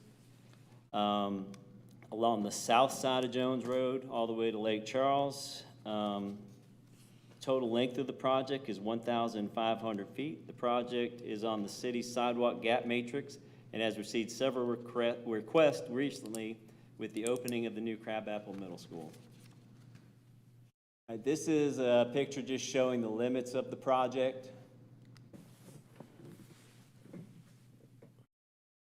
This is looking from Lake Charles going up towards Woodstock Road, and you can see the sidewalk on the left side, which is the north side of Jones Road, sorry. And then we'll be placing a sidewalk on the south side. Staff recommends approval of this task order in order to begin concept development of the Jones Road sidewalk project. Funding in the amount of $1,628,036 is available in the sidewalk connectivity account. Jeff, question. I think you know the question. So if the council approves this tonight, how quickly can you get this done? We can get it done hopefully by the end of this year. So the end of calendar year 24? We hope to, beginning of 25, yes, sir. So at December 2024, we could have this done January 2025? Yes, then we would need to start utility relocation, which sometimes takes a little bit of time. We'll be ready to purchase right away fairly soon, within about a month or two. So putting you feel comfortable with that timeline? Beginning of 25. Okay, January 25, we're looking for you. Councilmember Hall. Thank you. I just have a request that as you're designing the concept, if you can look for an extra wider shoulder for the bicyclists, because that's a very heavily traveled section of Jones Road. Okay. That it is. Councilmember Beeson. I just wanted to commend not only Mr. Littlefield, but also the rest of mayor and council. This was a project that was originally brought up in 2017. It was a long time ago, maybe even 2016, as part of a whole corridor improvement. Correct, and it was removed from that list ultimately and deprioritized. And I realize that there have been significant changes since 2017, largest of which being the addition of the new Crabapple Middle School in that location. We've had a ton of requests on our side, on the elected side, especially from concerned parents of children who walk through that area leaving Crabapple Middle School, trying to get to Lake Charles. So I just wanted to commend not only yourself, but the rest of mayor and council for prioritizing pedestrian safety, the safety of kids, and making sure that our middle schoolers can safely walk home. So thank y'all. Thank you, Sarah. That's well said, and you're exactly right. Council, thank you. Senior staff, thank you. Jeff, thank you very much. Good point, Sarah. Councilmember Hills. Thank you, Mayor. In the same vein or on the same goat trail as Councilmember Beeson, the budget-minded attitude that we approach this project with is humongous because it was a beast as far as going the entire stretch all the way over to Bowen Road. Yep. And it would be a really big problem on a lot of properties with the dips, the retaining walls we'd have to put in and not necessary. We do have some switchbacking going on from north and south as you go further west, but the majority of these kids are walking a pretty good clip now to get to their home, which is where this destination will be, right there at Fire Station 23, which is huge. I'll also tell you that I drive this at arrival and many times at dismissal, and kids take a lot of risks when they're grown-ups in middle school because they think they're grown-ups in middle school. And when cars are parked in traffic there, they tend to get more comfortable with the cars right next to them. And there's certain parts where there's not even a shoulder there or a curb, so it's just a shoulder. So this is huge. It also just keeps the rest of this it'll keep kids off of people's property and on a designated sidewalk. Yeah, the kids keep, to your point, Lee, sorry to interrupt you, Go but ahead. you're just exactly right. And forgive me, because we do so much projects to get confused in my head. This goes to Lake Charles or it goes to Shalford? Goes to Lake Charles. Goes to Lake Charles. Yes. Yeah, so what this does is it connects a bunch of neighborhoods, because those kids are not gonna cross the street. If they do cross the street, they're in peril. Right. So, There's a sidewalk there between Lake Charles and Shalford already in That's front of our right. fire station. That's right. 23. That's And then right. you can cross over on the north side and hit it to get on down the rest of the way. So I don't see them walking that far. Anyway, this is huge. It's a huge win. I wish it had been done in 2016, just this parcel, but a big win. Thank you, Director Littlefield. yeah. Thank you. No, thanks, Lee. Yeah. I mean, to your point, like, it connects a lot of neighborhoods. It does. It Yeah. does. Thank you. All right, council. David, this is your baby. You're gonna talk about sidewalks? Oh, I hope this is the first of many motions with sidewalks, connecting numerous neighborhoods all across Roswell. No question, my friend. Yeah, and protecting, numerous in particular, and protecting our pedestrians would be great. So this is a motion for approval for the mayor and/or city administrator to authorize execution of a task order in the amount not to exceed $112,527.00 with the city's on-call consultant, NB5, for the design of the Jones Road sidewalk project. David, thank you for the motion, sir. Is there a second to the motion? Seconded by Councilmember Hills. All in favor of the motion, please raise your hands. Let the record state that the motion passes unanimously. Thank you very much. Thank you, Director Littlefield.